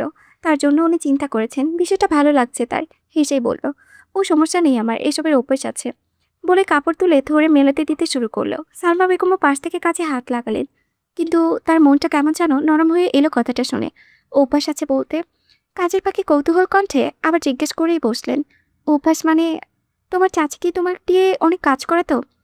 মেহরিনের ঠোঁটের কোণে মৃদু হাসি টেনে বলল, দাদি থাকতে তেমন কাজ করতে হতো না। ওই একটু পানি আনা, কাপড় ধোয়া, কাপড় শুকাতে দেওয়া, এসব টুকিটাকি আমি করতাম। দাদি তো বুড়ি মানুষ, তার আর কতই বা শক্তি ছিল। এসব পারতো না, তাই জোর করেই আমি করতাম। আবার খেতে সবজি প্রতিদিন মাথায় করে বাজারে দিয়ে আসতাম। তাই এসব ভারী জিনিসের অনায়াসে তুলতে পারি, তেমন সমস্যা হয় না। সালমা বেগম বিস্মিত হয়ে উঠলেন। মেয়ে মানুষ এসব কাজও করে বুঝি?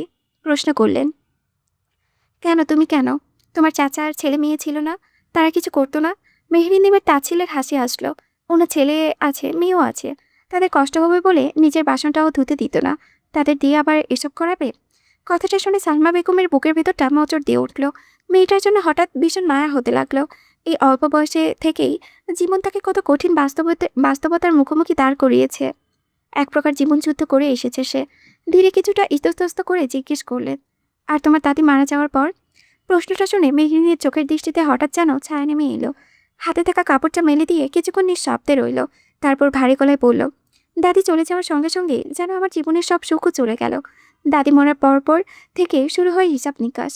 এতদিন তাদের টাকায় খেয়েছি পড়েছি, সেসবের ওসুল নিতে শুরু করলো। সারা বাড়ির কাজ, গরু দেখাশোনা, বাজারে সবজি পৌঁছে দেওয়া, সবই আমার দায়িত্ব হয়ে গেল। দীর্ঘ একটা নিঃশ্বাস ফেলল, আবার বলল, তবে এতে আমার কোনো কষ্ট নেই, তাদের উপর অভিযোগও নেই। দিন শেষে বাঁচার জন্য এক মুঠো ভাত তো দিত, তাদের জন্যই তো আমি বেঁচে আছি। বলে গাল ভরে হাসল মেয়েটা। তবে এই হাসির ভেতরে লুকিয়ে থাকা অসীম বেদনা সালমা বেগমের নাড়িয়ে তুলল। তার চোখে মুখে অন্ধকার নেমে আসলো। নিজের মেয়েদের চোখের সামনে ভেসে উঠল। বিয়ের বয়স হয়ে গেছে তাদের, অথচ এখনো অবধি তাদের কষ্ট হবে বলে নিজের হাতে কাপড়টা পর্যন্ত ধুতে দেন না। আর এই মেয়েটা খেলার বয়সে গোটা সংসারের ভার কাঁধে তুলে নিয়েছিল। মা বাবা না থাকলে বুঝি সন্তানের এই হালই হয়। এগিয়ে গেলেন মেহরিনের কাছে, মাথায় স্নেহ ভরা হাত থেকে আশ্বাস দিতে লাগলেন, যাকে মা, যা চলে গিয়েছে তা নিয়ে আর ভাবিস না, বর্তমানটা নিয়েই ভাব। আল্লাহর কাছে দোয়া করি তোর ভবিষ্যৎ যেন অনেক সুন্দর হয়, অনেক সুখী হবি। মেহরিন প্রশান্তি একটা হাসি দিল। সেই হাসিতে কৃতজ্ঞতা ছিল, স্বস্তি ছিল। মাথা নেড়ে সম্মতি জানালো সে। তারপর দুজনে টুকটাক গল্প করতে করতে কাপড় মেলে কাজ শুরু করলো। এতটুকু সময়েই ভালো একটা বন্ধন তৈরি হয়ে গেল দুজনের মাঝে। মেহরিনের ভীষণ ভালো লাগছিল এই সময়টা। সালমা বেগমকে সে যতটা কঠোর ভেবেছিল, বাস্তবে তিনি ততটা নন। কিছু মানুষকে দূর থেকে কঠিন মনে হয়, কিন্তু কাছে গেলে বোঝা যায় কঠোরতার আবরণে আড়ালে কতটা কোমলতা জমে থাকেন। ঘরে ফিরে মেহরিন দেখল তাহিয়া এখনো ঘুমে রাজ্যে বিভোর। পুরো গতিতে ঘুরছে, আর সে নিশ্চিন্তে ব্ল্যাঙ্কেটে মুড়ি দিয়ে ঘুমিয়ে আছে। মেহরিনের সহ্য হলো না। সারা রাত প্রেম করবে আর দিনে এত আরামসে ঘুম দেবে, তা তো হবে না। ধীরে ধীরে বিছানার কাছে এগিয়ে গেল। তারপর পায়ের পায়ের দিকে থেকে ব্ল্যাঙ্কেটটা এক টানে সরিয়ে আনলো। হঠাৎ শরীরের উপর থেকে ব্ল্যাঙ্কেটটা এভাবে সরিয়ে যেতেই তাহিয়া হকচকিয়ে উঠে বসল। চোখে মুখে ভয়, যেন পৃথিবীর সমস্ত ধ্বংস হয়ে গেল। সম্পূর্ণ কিং কর্তব্য রিমোটের পাশাপাশি তাকিয়ে বোঝার চেষ্টা চালালো কি হয়েছে। তারপর সামনে ব্ল্যাঙ্কেটে হাতে দাঁড়িয়ে থাকা মেহরিনকে দেখেই সব পরিষ্কার হয়ে গেল চোখে। বিছানায় বসে একটা চিৎকার দিল, মেহরিনের বাচ্চা। কিন্তু মেহরিন ততক্ষণে এক দৌড়ে বাথরুমে ঢুকে পড়েছে। তাকে আর পায় কে। ভেতর থেকে চিৎকার করে বলল, আম্মু ডাকতে বলেছে, আমার কোনো দোষ নেই। খাবার টেবিলে বসে আছে মেহরিন আর তাহিয়া, পরোটার টুকরো মুখে পুরে গল্প মুশকুল দুজনে। পাশে তিতলি বেগম আর বাড়ির অন্য গিন্নিরা বসে আছেন, সবার হাতে ধোয়া ওঠা চায়ের কাপ।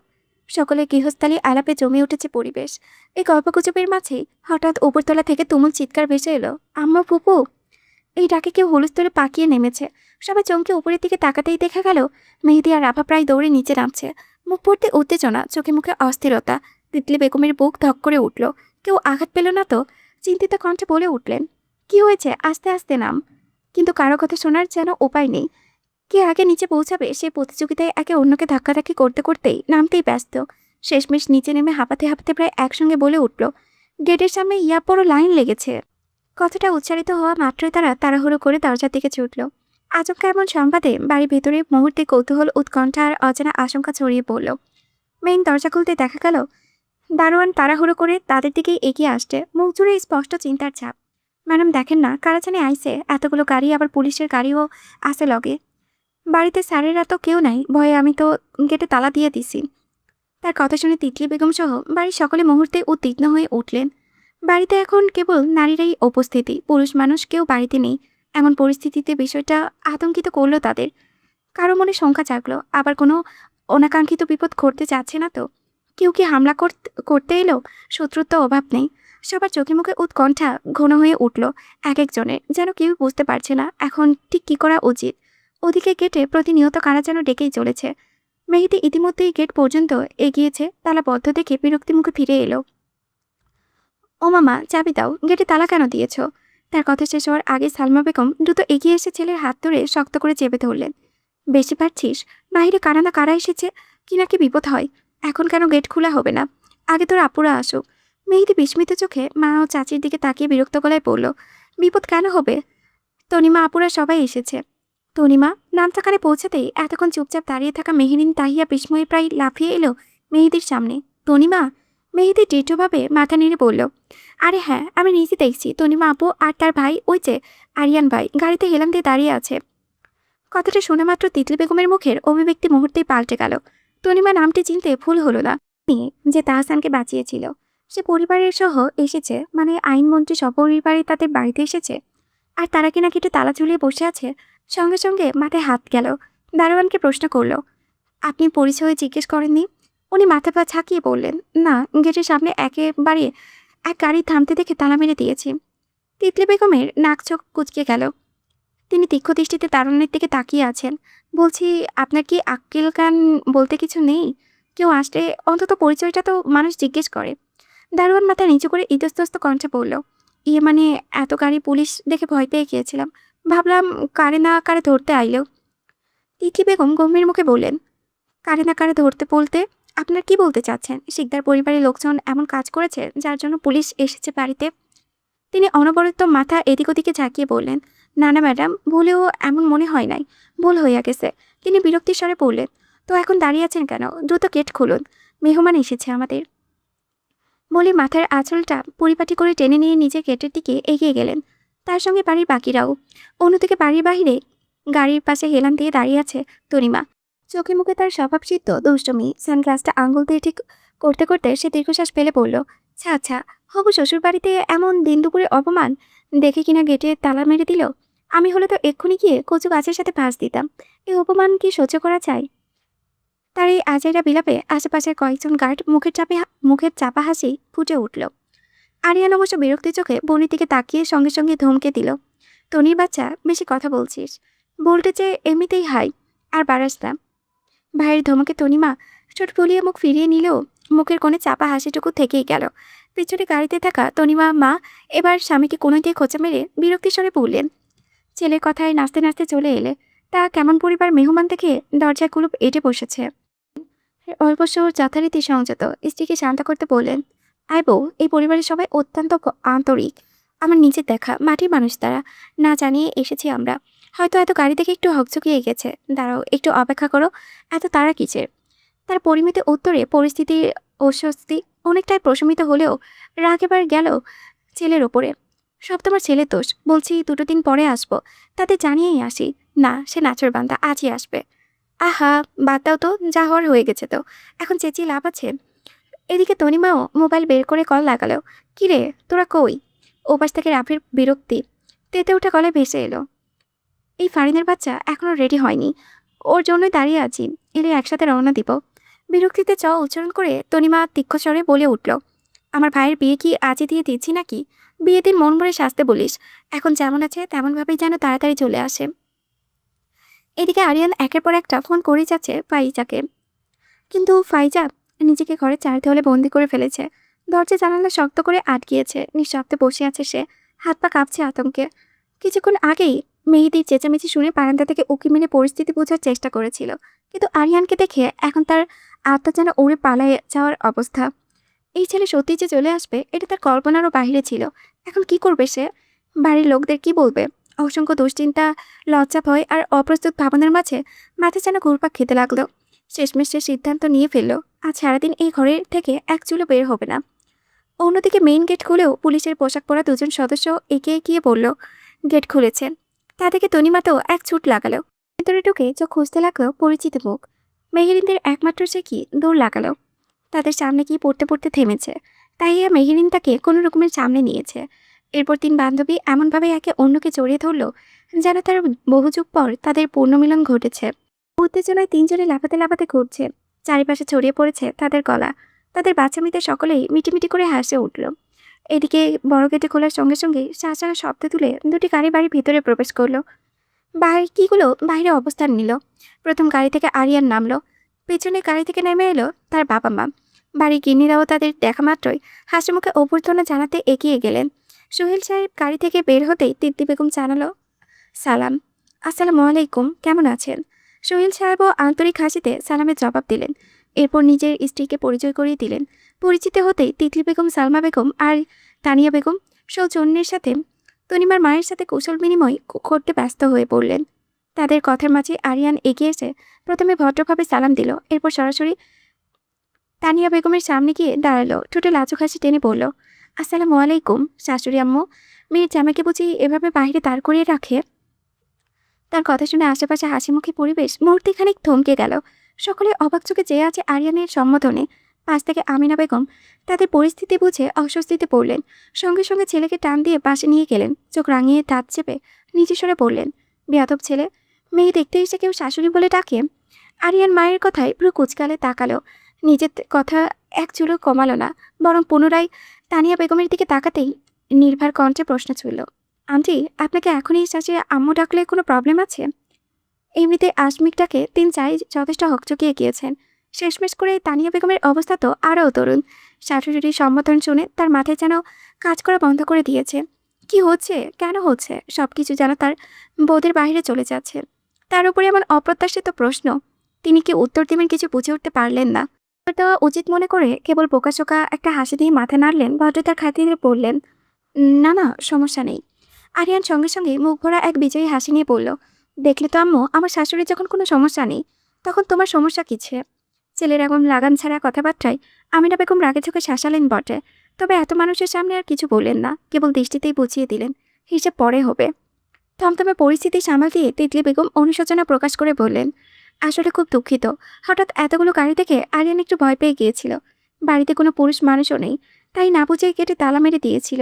চিনতে পারিনি আপনাদের, মনে কিছু করবেন না, আপনারা ভেতরে আসুন। সোহেল হোসেন সৌজন্য মিশ্রিত হাসলেন, আশ্বাস দিলেন এতে তারা কিছু মনে করেনি। অতঃপর বললেন, আমরা কিছু জিনিসপত্র সঙ্গে করে এনেছি, অনুমতি দিলে সেগুলোও ভেতরে আনতে বলি।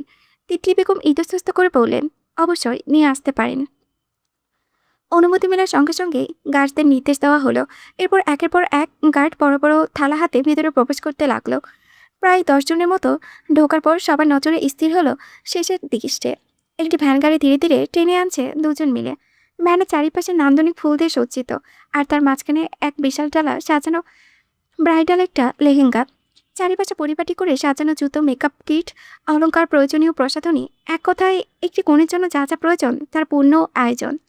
তা থেকে বাড়ির সবার চোখে মুখে বিস্ময়ের যাত্রা হাজারো গুণ বেড়ে গেল। তানিয়া বেগম খোঁচা দিয়ে বললেন, এসব কি? কি জানি এমন বিয়ের ডালা নিয়ে আসলো কেন? আমিও তো বুঝছি না। তিনজনে ফুসুর ফুসুরের মধ্যেই গাড়িটি এসে থামলো। তিতলি বেগম আর চুপ থাকতে পারলেন না, অবাক কণ্ঠে জিজ্ঞেস করলেন, এসব কার জন্য? সোহেল সাহেব বেশ উৎফুল্ল কণ্ঠে উত্তর দিল, আমার হবু পুত্রবধূর জন্য। কথাটি যেন চারিপাশে আরো ভারী করে তুলল। পুত্রবধূ?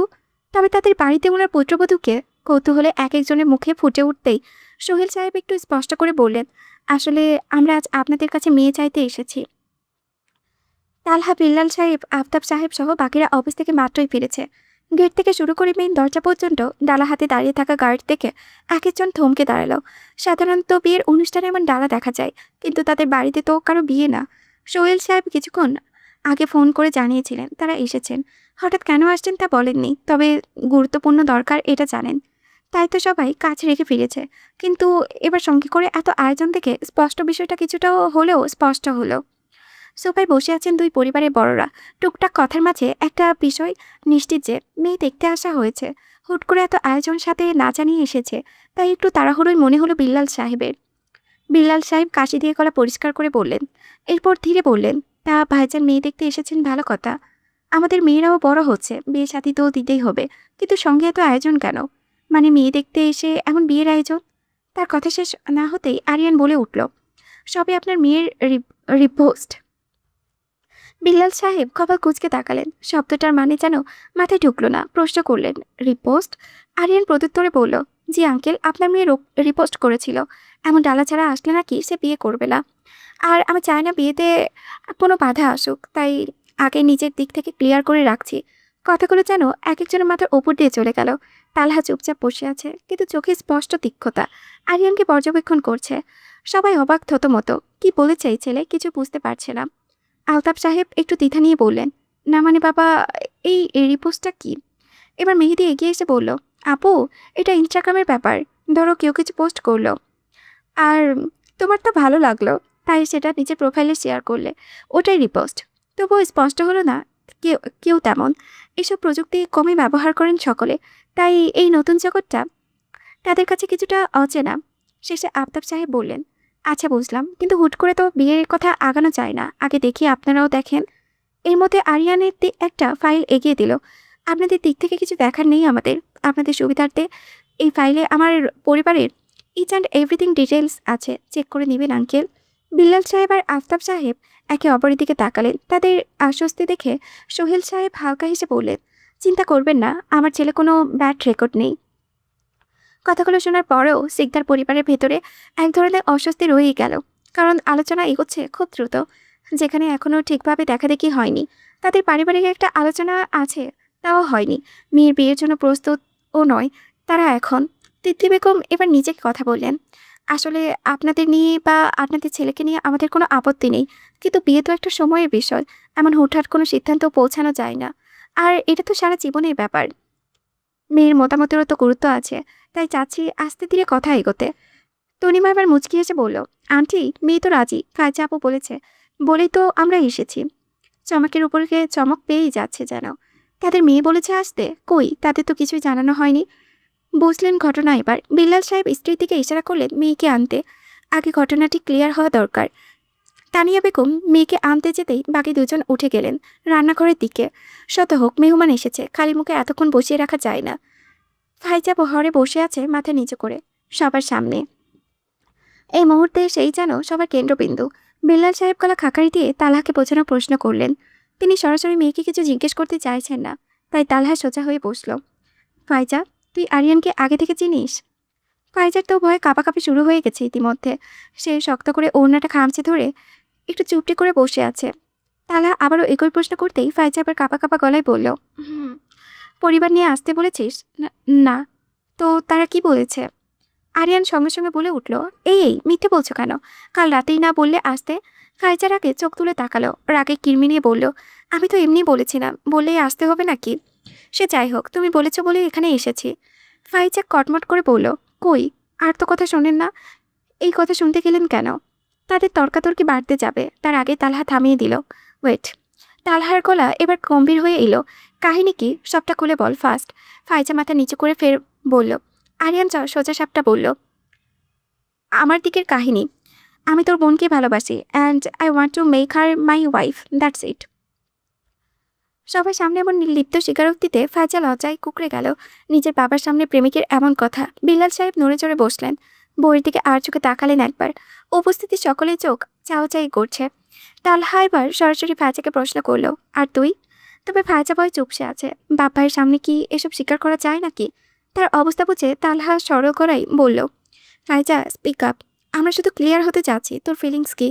ভাইয়ের কথায় এবার ফাইজা আস্তে করে বলল, আমিও। তুইও কি? সবার দৃষ্টি তার দিকে। ফাইজা একটু সময় নিয়ে বলল, আমিও পছন্দ করি। কথাটা শুনতে আরিয়ান চেঁচিয়ে উঠল, এই জাস্ট পছন্দ? ফাইজা কেঁপে উঠে বলল, মানে ভালো লাগে। কপালে ভাঁজ পড়ল, বেশ বিরক্ত হয়ে বলে বসল, জাস্ট ভালো লাগা থেকে আমাদের বাচ্চার নামও সিলেক্ট করে ফেলেছ? ব্যাস। ফাইজার এখন যেন মাটির নিচে ঢুকে যেতে মন চাইছ। বিল্লাল সাহেব সহ বাকিরা কেসে উঠলেন। অপ্রস্তুত হয়ে পড়লেন সকলের। তালহা নড়ে চড়ে বসে একবার মেহেরিনের দিকে তাকালো। এদিকে মেহেরিন, তাহিয়া, তনিমা, রাফারা তারা তো পারছে না অট্ট হাসিতে ফেটে পড়তে। মুখ চেপে একজনের হাসি নিয়ন্ত্রণ করেছে। ফাইজার মাথাটা আরও নিচে নামিয়ে ফেলল। চোখ নাক দিয়ে যেন গরম ধোঁয়া বের হচ্ছে। এই পরিস্থিতি থেকে কখন বের হবে সেই সময় গুনছে এখন। তাকে এমন গুজো হয়ে বসে থাকতে দেখে আরিয়ান চিন্তিত কণ্ঠে বলে উঠল, ফাইজা সোজা হয়ে বসো, ঘাড় ব্যথা করবে। এবার যেন ফাইজার ইচ্ছে করলো গ্লাস একটা তুলে আরিয়ানের মাথায় এক বাড়ি মেরে বলতে, শালা মুখটা বন্ধ রাখ আল্লাহর ওয়াস্তে। তবে পারল না কিছুই করতে। ঋতুপনের অবস্থা বুঝে তার পাশে তাকে ধরে বসলো। সঙ্গে সঙ্গে ফাইজা ঋতুর কাছে বাহু আঁকড়ে ধরল। ঋতুর মুখেও চাপা হাসি। তবে বড় বোনের হাসা উচিত হবে না, তাই নিজেকে সংযত করে রাখল। সোহেল সাহেব ছেলেকে এবার থামালেন, ধমক দিয়ে বললেন, তুমি আর একটা কথাও বলবে না বেয়াদব। আরিয়ান মাথা নেড়ে বলল, আচ্ছা, কিন্তু আগে ফাইজাকে বলো সোজা হয়ে বসতে। আমিনা বেগম পাশ থেকে রিকোয়েস্ট করে বলল, মা দয়া করে সোজা হয়ে বসো, নয়তো এই ছেলের মুখ বন্ধ করাতে পারবে না।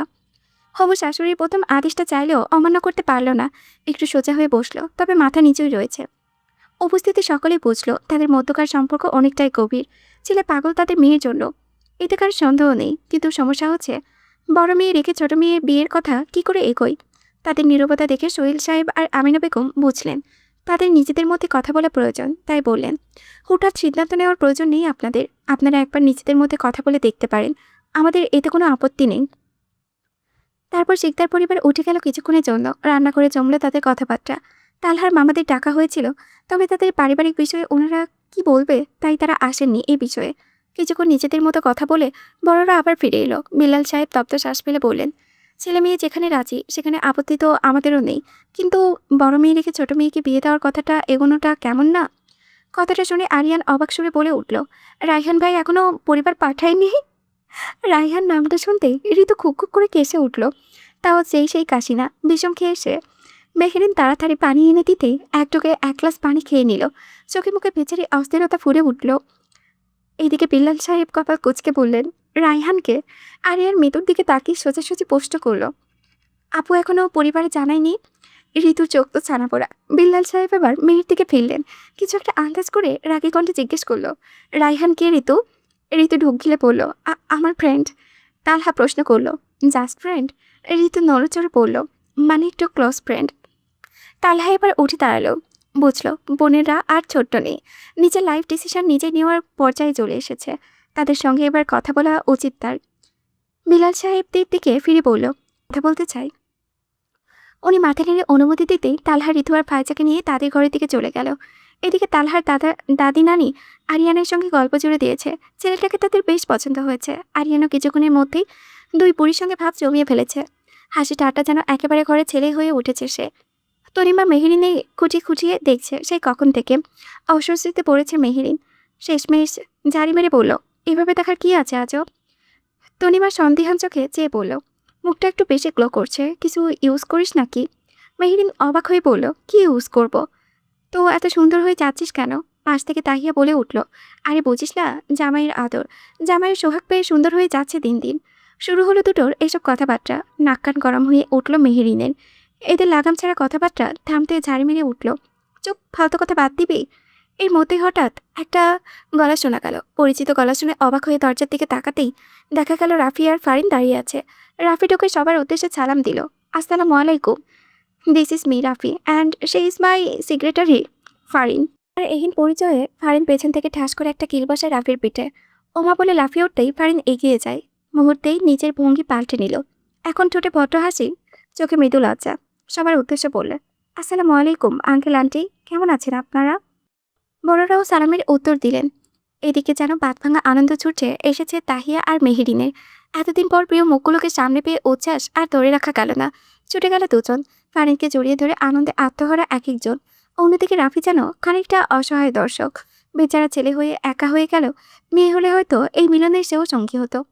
তার অসহায়ত্ব টের পেয়ে মেহেদি হেসে এগিয়ে এলো, চোখে তার দুষ্টু ঝিলিক। চলুন ভাইয়া, আমরাও একটু কোলাকুলি করে নেই বলে জড়িয়ে ধরল রাফিকে। পরাক্ষণে দুজনের হাসিতে জমে উঠল পরিবেশ। তাহিয়া এর মধ্যেই ছুটে গেল মায়েকে ডাকতে। আজ তার সব ফ্রেন্ড একত্রে হয়েছে, সকলের সঙ্গে পরিচয় করাতে হবে তো।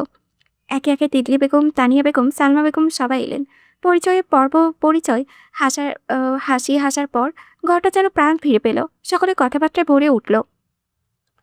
এইসব উচ্ছ্বাসের মাঝে নীরবতা নিয়ে এলো, থামলো তালহা, সঙ্গে ঋতু আর ফাইজার। মুহূর্তেই যেন পরিবেশের সুর বদলে গেল। কথা থেমে গিয়ে নিঃশব্দে প্রশ্ন ভেসে উঠল সবার চোখে। কি হলো, কি সিদ্ধান্ত নিল তালহা? তালহাকে দেখেই রাফি এগিয়ে গেল। আসসালামু আলাইকুম দুলা ভাই, কেমন আছেন? তালহা স্মিথ হাসলো, ওয়ালাইকুম আসসালাম। এই তো আলহামদুলিল্লাহ, তুমি বলো কি অবস্থা? আলহামদুলিল্লাহ ভালোই।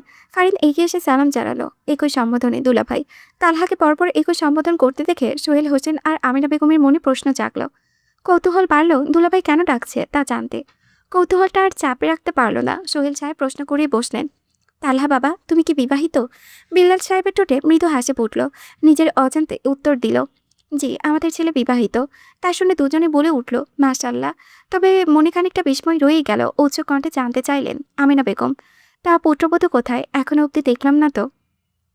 এইবার যেন নিজেরা সময় পেল তাদের তালহার দাদি। চোখে গর্বের দীপ্তি, মুখে প্রসারিত করে বড়সড় একটা হাসি দিয়ে বললেন, তালহা, আমাদের চাকখানা মুখ নাতবউকে ডাকো তো। দাদের কথায় মৃদু হাসল তালহা। একটু লজ্জা পেল নিজের বউয়ের প্রশংসায়। মাথা চুলকে দিয়ে দৃষ্টিতে তাকালো সিঁড়ির দিকে। সিঁড়ির যে ফাঁকা জায়গায় তিনজন বসে গল্প করছে সোফার। সেখানেই নিয়ে গিয়েছে বন্ধু বান্ধবীদের। সেখানেই বসে গল্পে মশগুল ছিল তাহিয়া আর মেহেরিন। তালহা ডেকে উঠল, মেহেরিন। হঠাৎ নিজের নামে ডাক শুনে মেহেরিন চুপ করে গেল। কে ডাকছে বুঝতে চেষ্টা চালানোর মাঝে তালহা আবারও ডাকলো, মেহেরিন একটু এদিকে এসো। তালহার গলা বুঝতেই দ্রুত উঠে দাঁড়ালো। মাথার ওড়নাটা ঠিক করতে করতে এগিয়ে গেল সেদিকে। গুটি গুটি পায়ে তালহার সামনে গিয়ে থামলো।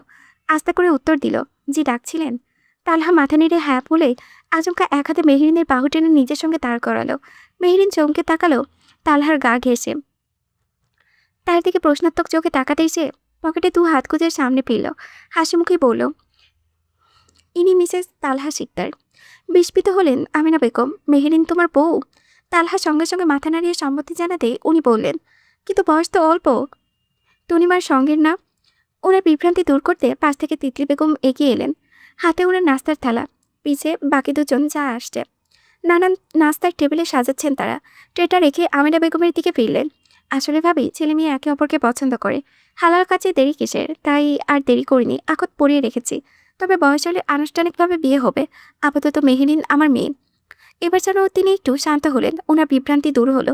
হালকা হেসে বললেন, ও খুব ভালো করেছেন। মেয়েটাও ভীষণ মিষ্টি দেখতে। তনিমার কাছ থেকে কত গল্প শুনেছি ওর, খুব ভালো লাগলো জেনে। মেহেরিন মাথা নিচু করে দাঁড়িয়ে আছে, মুখে লজ্জার ছাপ। কারো সামনে তাকে বউ বলে পরিচয় দিলেই কেমন যেন লজ্জা এসে ঘিরে ধরে। বড্ড লজ্জা লাগে তালহার বউ পরিচয়টা কেউ সকলের মাঝে বললে। তালহা এক পলক মেহেরিনকে পরখ করে তার অস্বস্তি কাটাতে বলে, তুমি যাও, ওদের সময় দাও।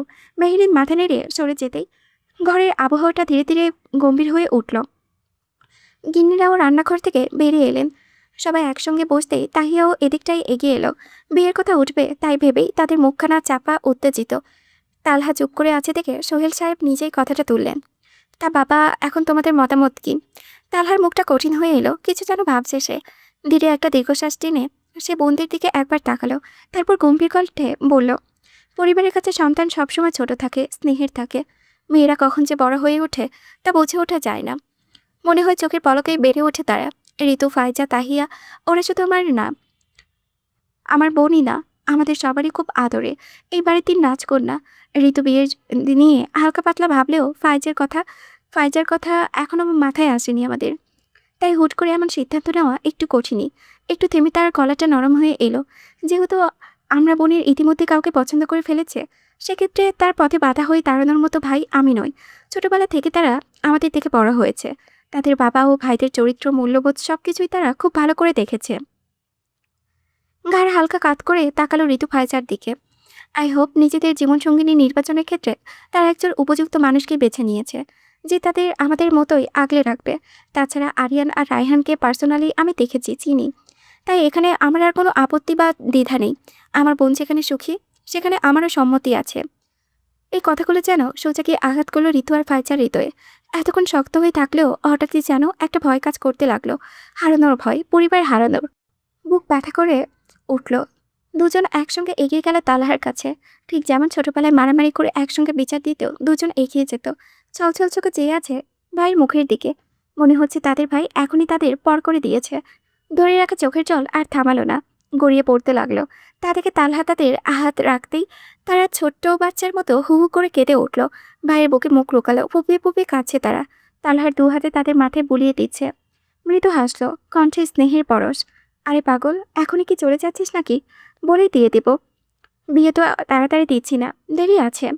কথাটা যেন সান্ত্বনা হওয়ার কথা ছিল, কিন্তু উল্টে কান্না আরও বেড়ে গেল। এই ঘর, এই মানুষগুলো যাদের সঙ্গে এতদিনে বেড়ে ওঠা, হাসি কান্না সব তাদেরই নাকি ছেড়ে যাওয়ার কথা চলছে। এতক্ষণে বিয়ে নিয়ে এক্সাইটেডে তাহিয়া আর নিজেকে ধরে রাখতে পারল না। সেও ছুটে গিয়ে জড়িয়ে ধরল দুজনকে। 3 বোনের এই চড়াচড়ি কান্নার সময় সামলাতে হিমশিম খাচ্ছে তালহা। ঘরে উপস্থিত সবারই চোখে জল চিকচিক করছে। আসলে এই সময়টা অনেক হৃদয় বিতারক। যে মানুষগুলো ছাড়া এক মুহূর্তও কাটানো চায় না, তাদেরই একসময় ছাড়া বাকি জীবন পার করতে হয়। বিয়ে যেমন খুশির আমেজ নিয়ে আছে, তেমনই দুঃখ দিয়ে সমাপ্তি ঘটায়।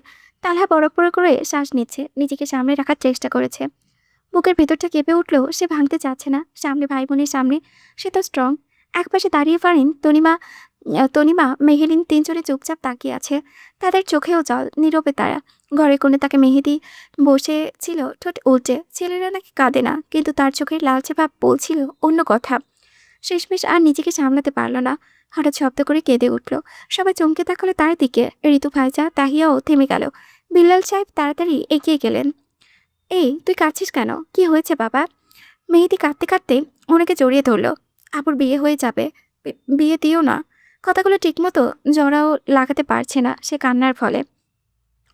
তার এই সরল উক্তিগুলো শুনে মুহূর্তে ঘরে হাসির ঢেউ উঠল। বোন বুঝি সারা জীবন ঘরে রাখা যায়? ঋতুরা এগিয়ে গিয়ে ভাইকে জড়িয়ে নিল। তবে আরিয়ান আর চুপ থাকতে পারল না বলে উঠল, বউয়ের সাথে নাকি শালি ফ্রি থাকে। আমার শালি লাগবে না, শালাকে ফ্রি দিলেই চলবে। তারপর মেহেদির দিকে তাকিয়ে বলল, এই শালা, এত কান্নাকাটি কি আছে? বউয়ের সঙ্গে তোমাকেও নিয়ে যাব। কয়দিন এই আপুর বাড়ি, কয়দিন ওই আপুর বাড়ি থাকবে। তারপর সময় মতো বউ এলে সব ভুলে যাবে, কেমন? তার কথায় আবারও হেসে উঠল সবাই। তবুও মেহেদি চুপচাপ ঋতুকে শক্ত করে ধরে আছে, যেন ছাড়তেই চাইছে না। পরিস্থিতি হালকা করতে তিতলি বেগম বললেন, আচ্ছা, আপনারা নাস্তা নিচ্ছেন না কেন? খাওয়া শুরু করুন। এই তাহিয়া, তোর ফ্রেন্ডসদের বল, সেও যেন কখন থেকে সবাই খালি মুখে বসে আছে। তারপর একে একে সবার হাতে নাস্তা তুলে দিতে লাগলেন। সাথে মেহেরিনও হাত লাগিয়েছে। রান্না করে বাকিরা দুপুরে রান্না চাপিয়েছে। কিছুক্ষণের মধ্যে ঘর ভর্তি হলো কোলাহলে, আড্ডা, হাসি, গল্পে জমজমাট পরিবেশ। এইসবের মাঝে তালহা উঠে গেল রুমে যাওয়ার উদ্দেশ্যে। যাওয়ার আগে আস্তে করে মেহেরিনকে বলে গেল রুমে যেতে। মেহেরিন শুনলেও হুট করে যেতে ইতস্তত করলো। শাশুড়ির সঙ্গে নিজে থেকে কাজে লেগেছে, আবার হুট করে চলে যাওয়া কি ঠিক হবে? এইভাবে হাত চালাতে লাগলো। এর মাঝে তিতলি বেগম হঠাৎ বললেন, মেহেরিন দেখে আয় তো তালহার কিছু লাগবে কিনা। কথাটা শুনে চমকে তাকালো সে। তিতলি বেগম চোখের ইশারায় আবারও যেতে বলতেই মেহেরিন মাথা নিচু করে ধীরে ধীরে সরে এলো। ঘরে ঢুকতেই দেখলো তালহার শার্টের বোতাম খুলছে। সে কপাল কুঁচকে জিজ্ঞেস করলো, আজ আর অফিসে যাবেন না? তালহা মাথা নেড়ে বলল, হুম। মেহেরিন এগিয়ে গিয়ে ওয়ার্ড্রপের দিকে ড্রয়ার খুলে একটি নেভি ব্লু কালারের পাঞ্জাবি বের করলো, সঙ্গে সাদা প্যান্ট। তারপর গেল বারান্দায়, টাওয়ালে হাতে নিয়ে এসে সব এগিয়ে দিয়ে বলল, নিন, ফ্রেশ হয়ে আসুন। তালহা কাপড় চোপড় বিছানায় রাখলো, মেহেরিনকে টেনে নিয়ে গেল আয়নার সামনে। আপাতত এসব রাখো, চুপ করে দাঁড়াও এখানে বলে প্যান্টের পকেটে হাত ঢুকালো। মেহেরিন আয়নায় তাকে পুরো কুচকে দেখছে। কি করছে সে? পরপরই তালহার পকেট থেকে বের হলো একটা গোলাপ। পকেটে থেকে চেপে যাওয়ায় ফুলটা একটু বেঁকে গিয়েছে, কিছু পাপড়ি ঝরে পড়ার উপক্রম। তালহা সেগুলো একে একে ছিঁড়ে ফেলেছে। তারপর মাথা থেকে ঘোমটাটা টানিয়ে নামিয়ে দিল। মেহেরিনের খোপায় লাল গোলাপটা গেঁথে দিচ্ছে তালহা। ফুল দেখে বেশ অবাক হয়ে প্রশ্ন করল, এই ফুল কোথায় পেলেন? তালহা ভাবলেশীনভাবে বলল, বাহিরে। মেহেরিনের চোখ গোল হয়ে গেল। কি, আপনি ওই ভ্যান থেকে ফুল চুরি করেছেন? ওই ফুল দেখে আমার ফুলের কথা মনে পড়ে গেল, তাই একটা নিয়েছি। ও চুরি না। কথাটা শুনে মেহেরিনের মুখে হাসি ফুটে উঠল, একেবারে মন ভরা হাসি। হাজারো ব্যস্ততার মাঝেও মানুষটা তার কথা বলে না, বিষয়টা মনে ধরল। আলাদা একটা স্নিগ্ধ বাতাস চুয়ে গেল তাকে। আয়নায় তালহার প্রতিবিম্বের দিকে তাকিয়ে রইল নিষ্পলক। কত মন দিয়ে সে খোপায় ফুল গেঁথে দিচ্ছে, যেন এটাই এখন তার সবচেয়ে জরুরি কাজ। ফুলটা গুছে দেওয়া শেষ হতেই তালহা তাকে নিচে থেকে ফিরিয়ে আনলো। কপালে আলতো করে ঠোঁট ছুঁয়ে মোবাইল বের করলো। ব্যাক ক্যামেরা অন করে এক হাতে মেহেরির কোমর টেনে দিয়ে কাছে আসলো। মেহেরিনও অজান্তে দু হাতে তালহার গলা ধরলো। কপালে কপাল ঠেকাতেই আয়নাইটা না কয়েকটা ছবি তুলে ফেললো সে। ছবি তোলা শেষ হতেই তালহার হাতের বাঁধন ছুটল। সুযোগে মেহেরিনও সরে এলো, দরজার দিকে তাকিয়ে চিন্তিত গলায় বলল, কেউ যদি চলে আসতো? আপনিও না। তালহা কাপড় হাতে বাথরুমের দিকে যেতে যেতে হেসে বলল, এক কাপ কফি হবে ম্যাডাম? মেহেরিন হালকা মাথা নেড়ে বলল, জি অবশ্যই, আপনি গোসল সেরে আসুন, আমি নিয়ে আসছি।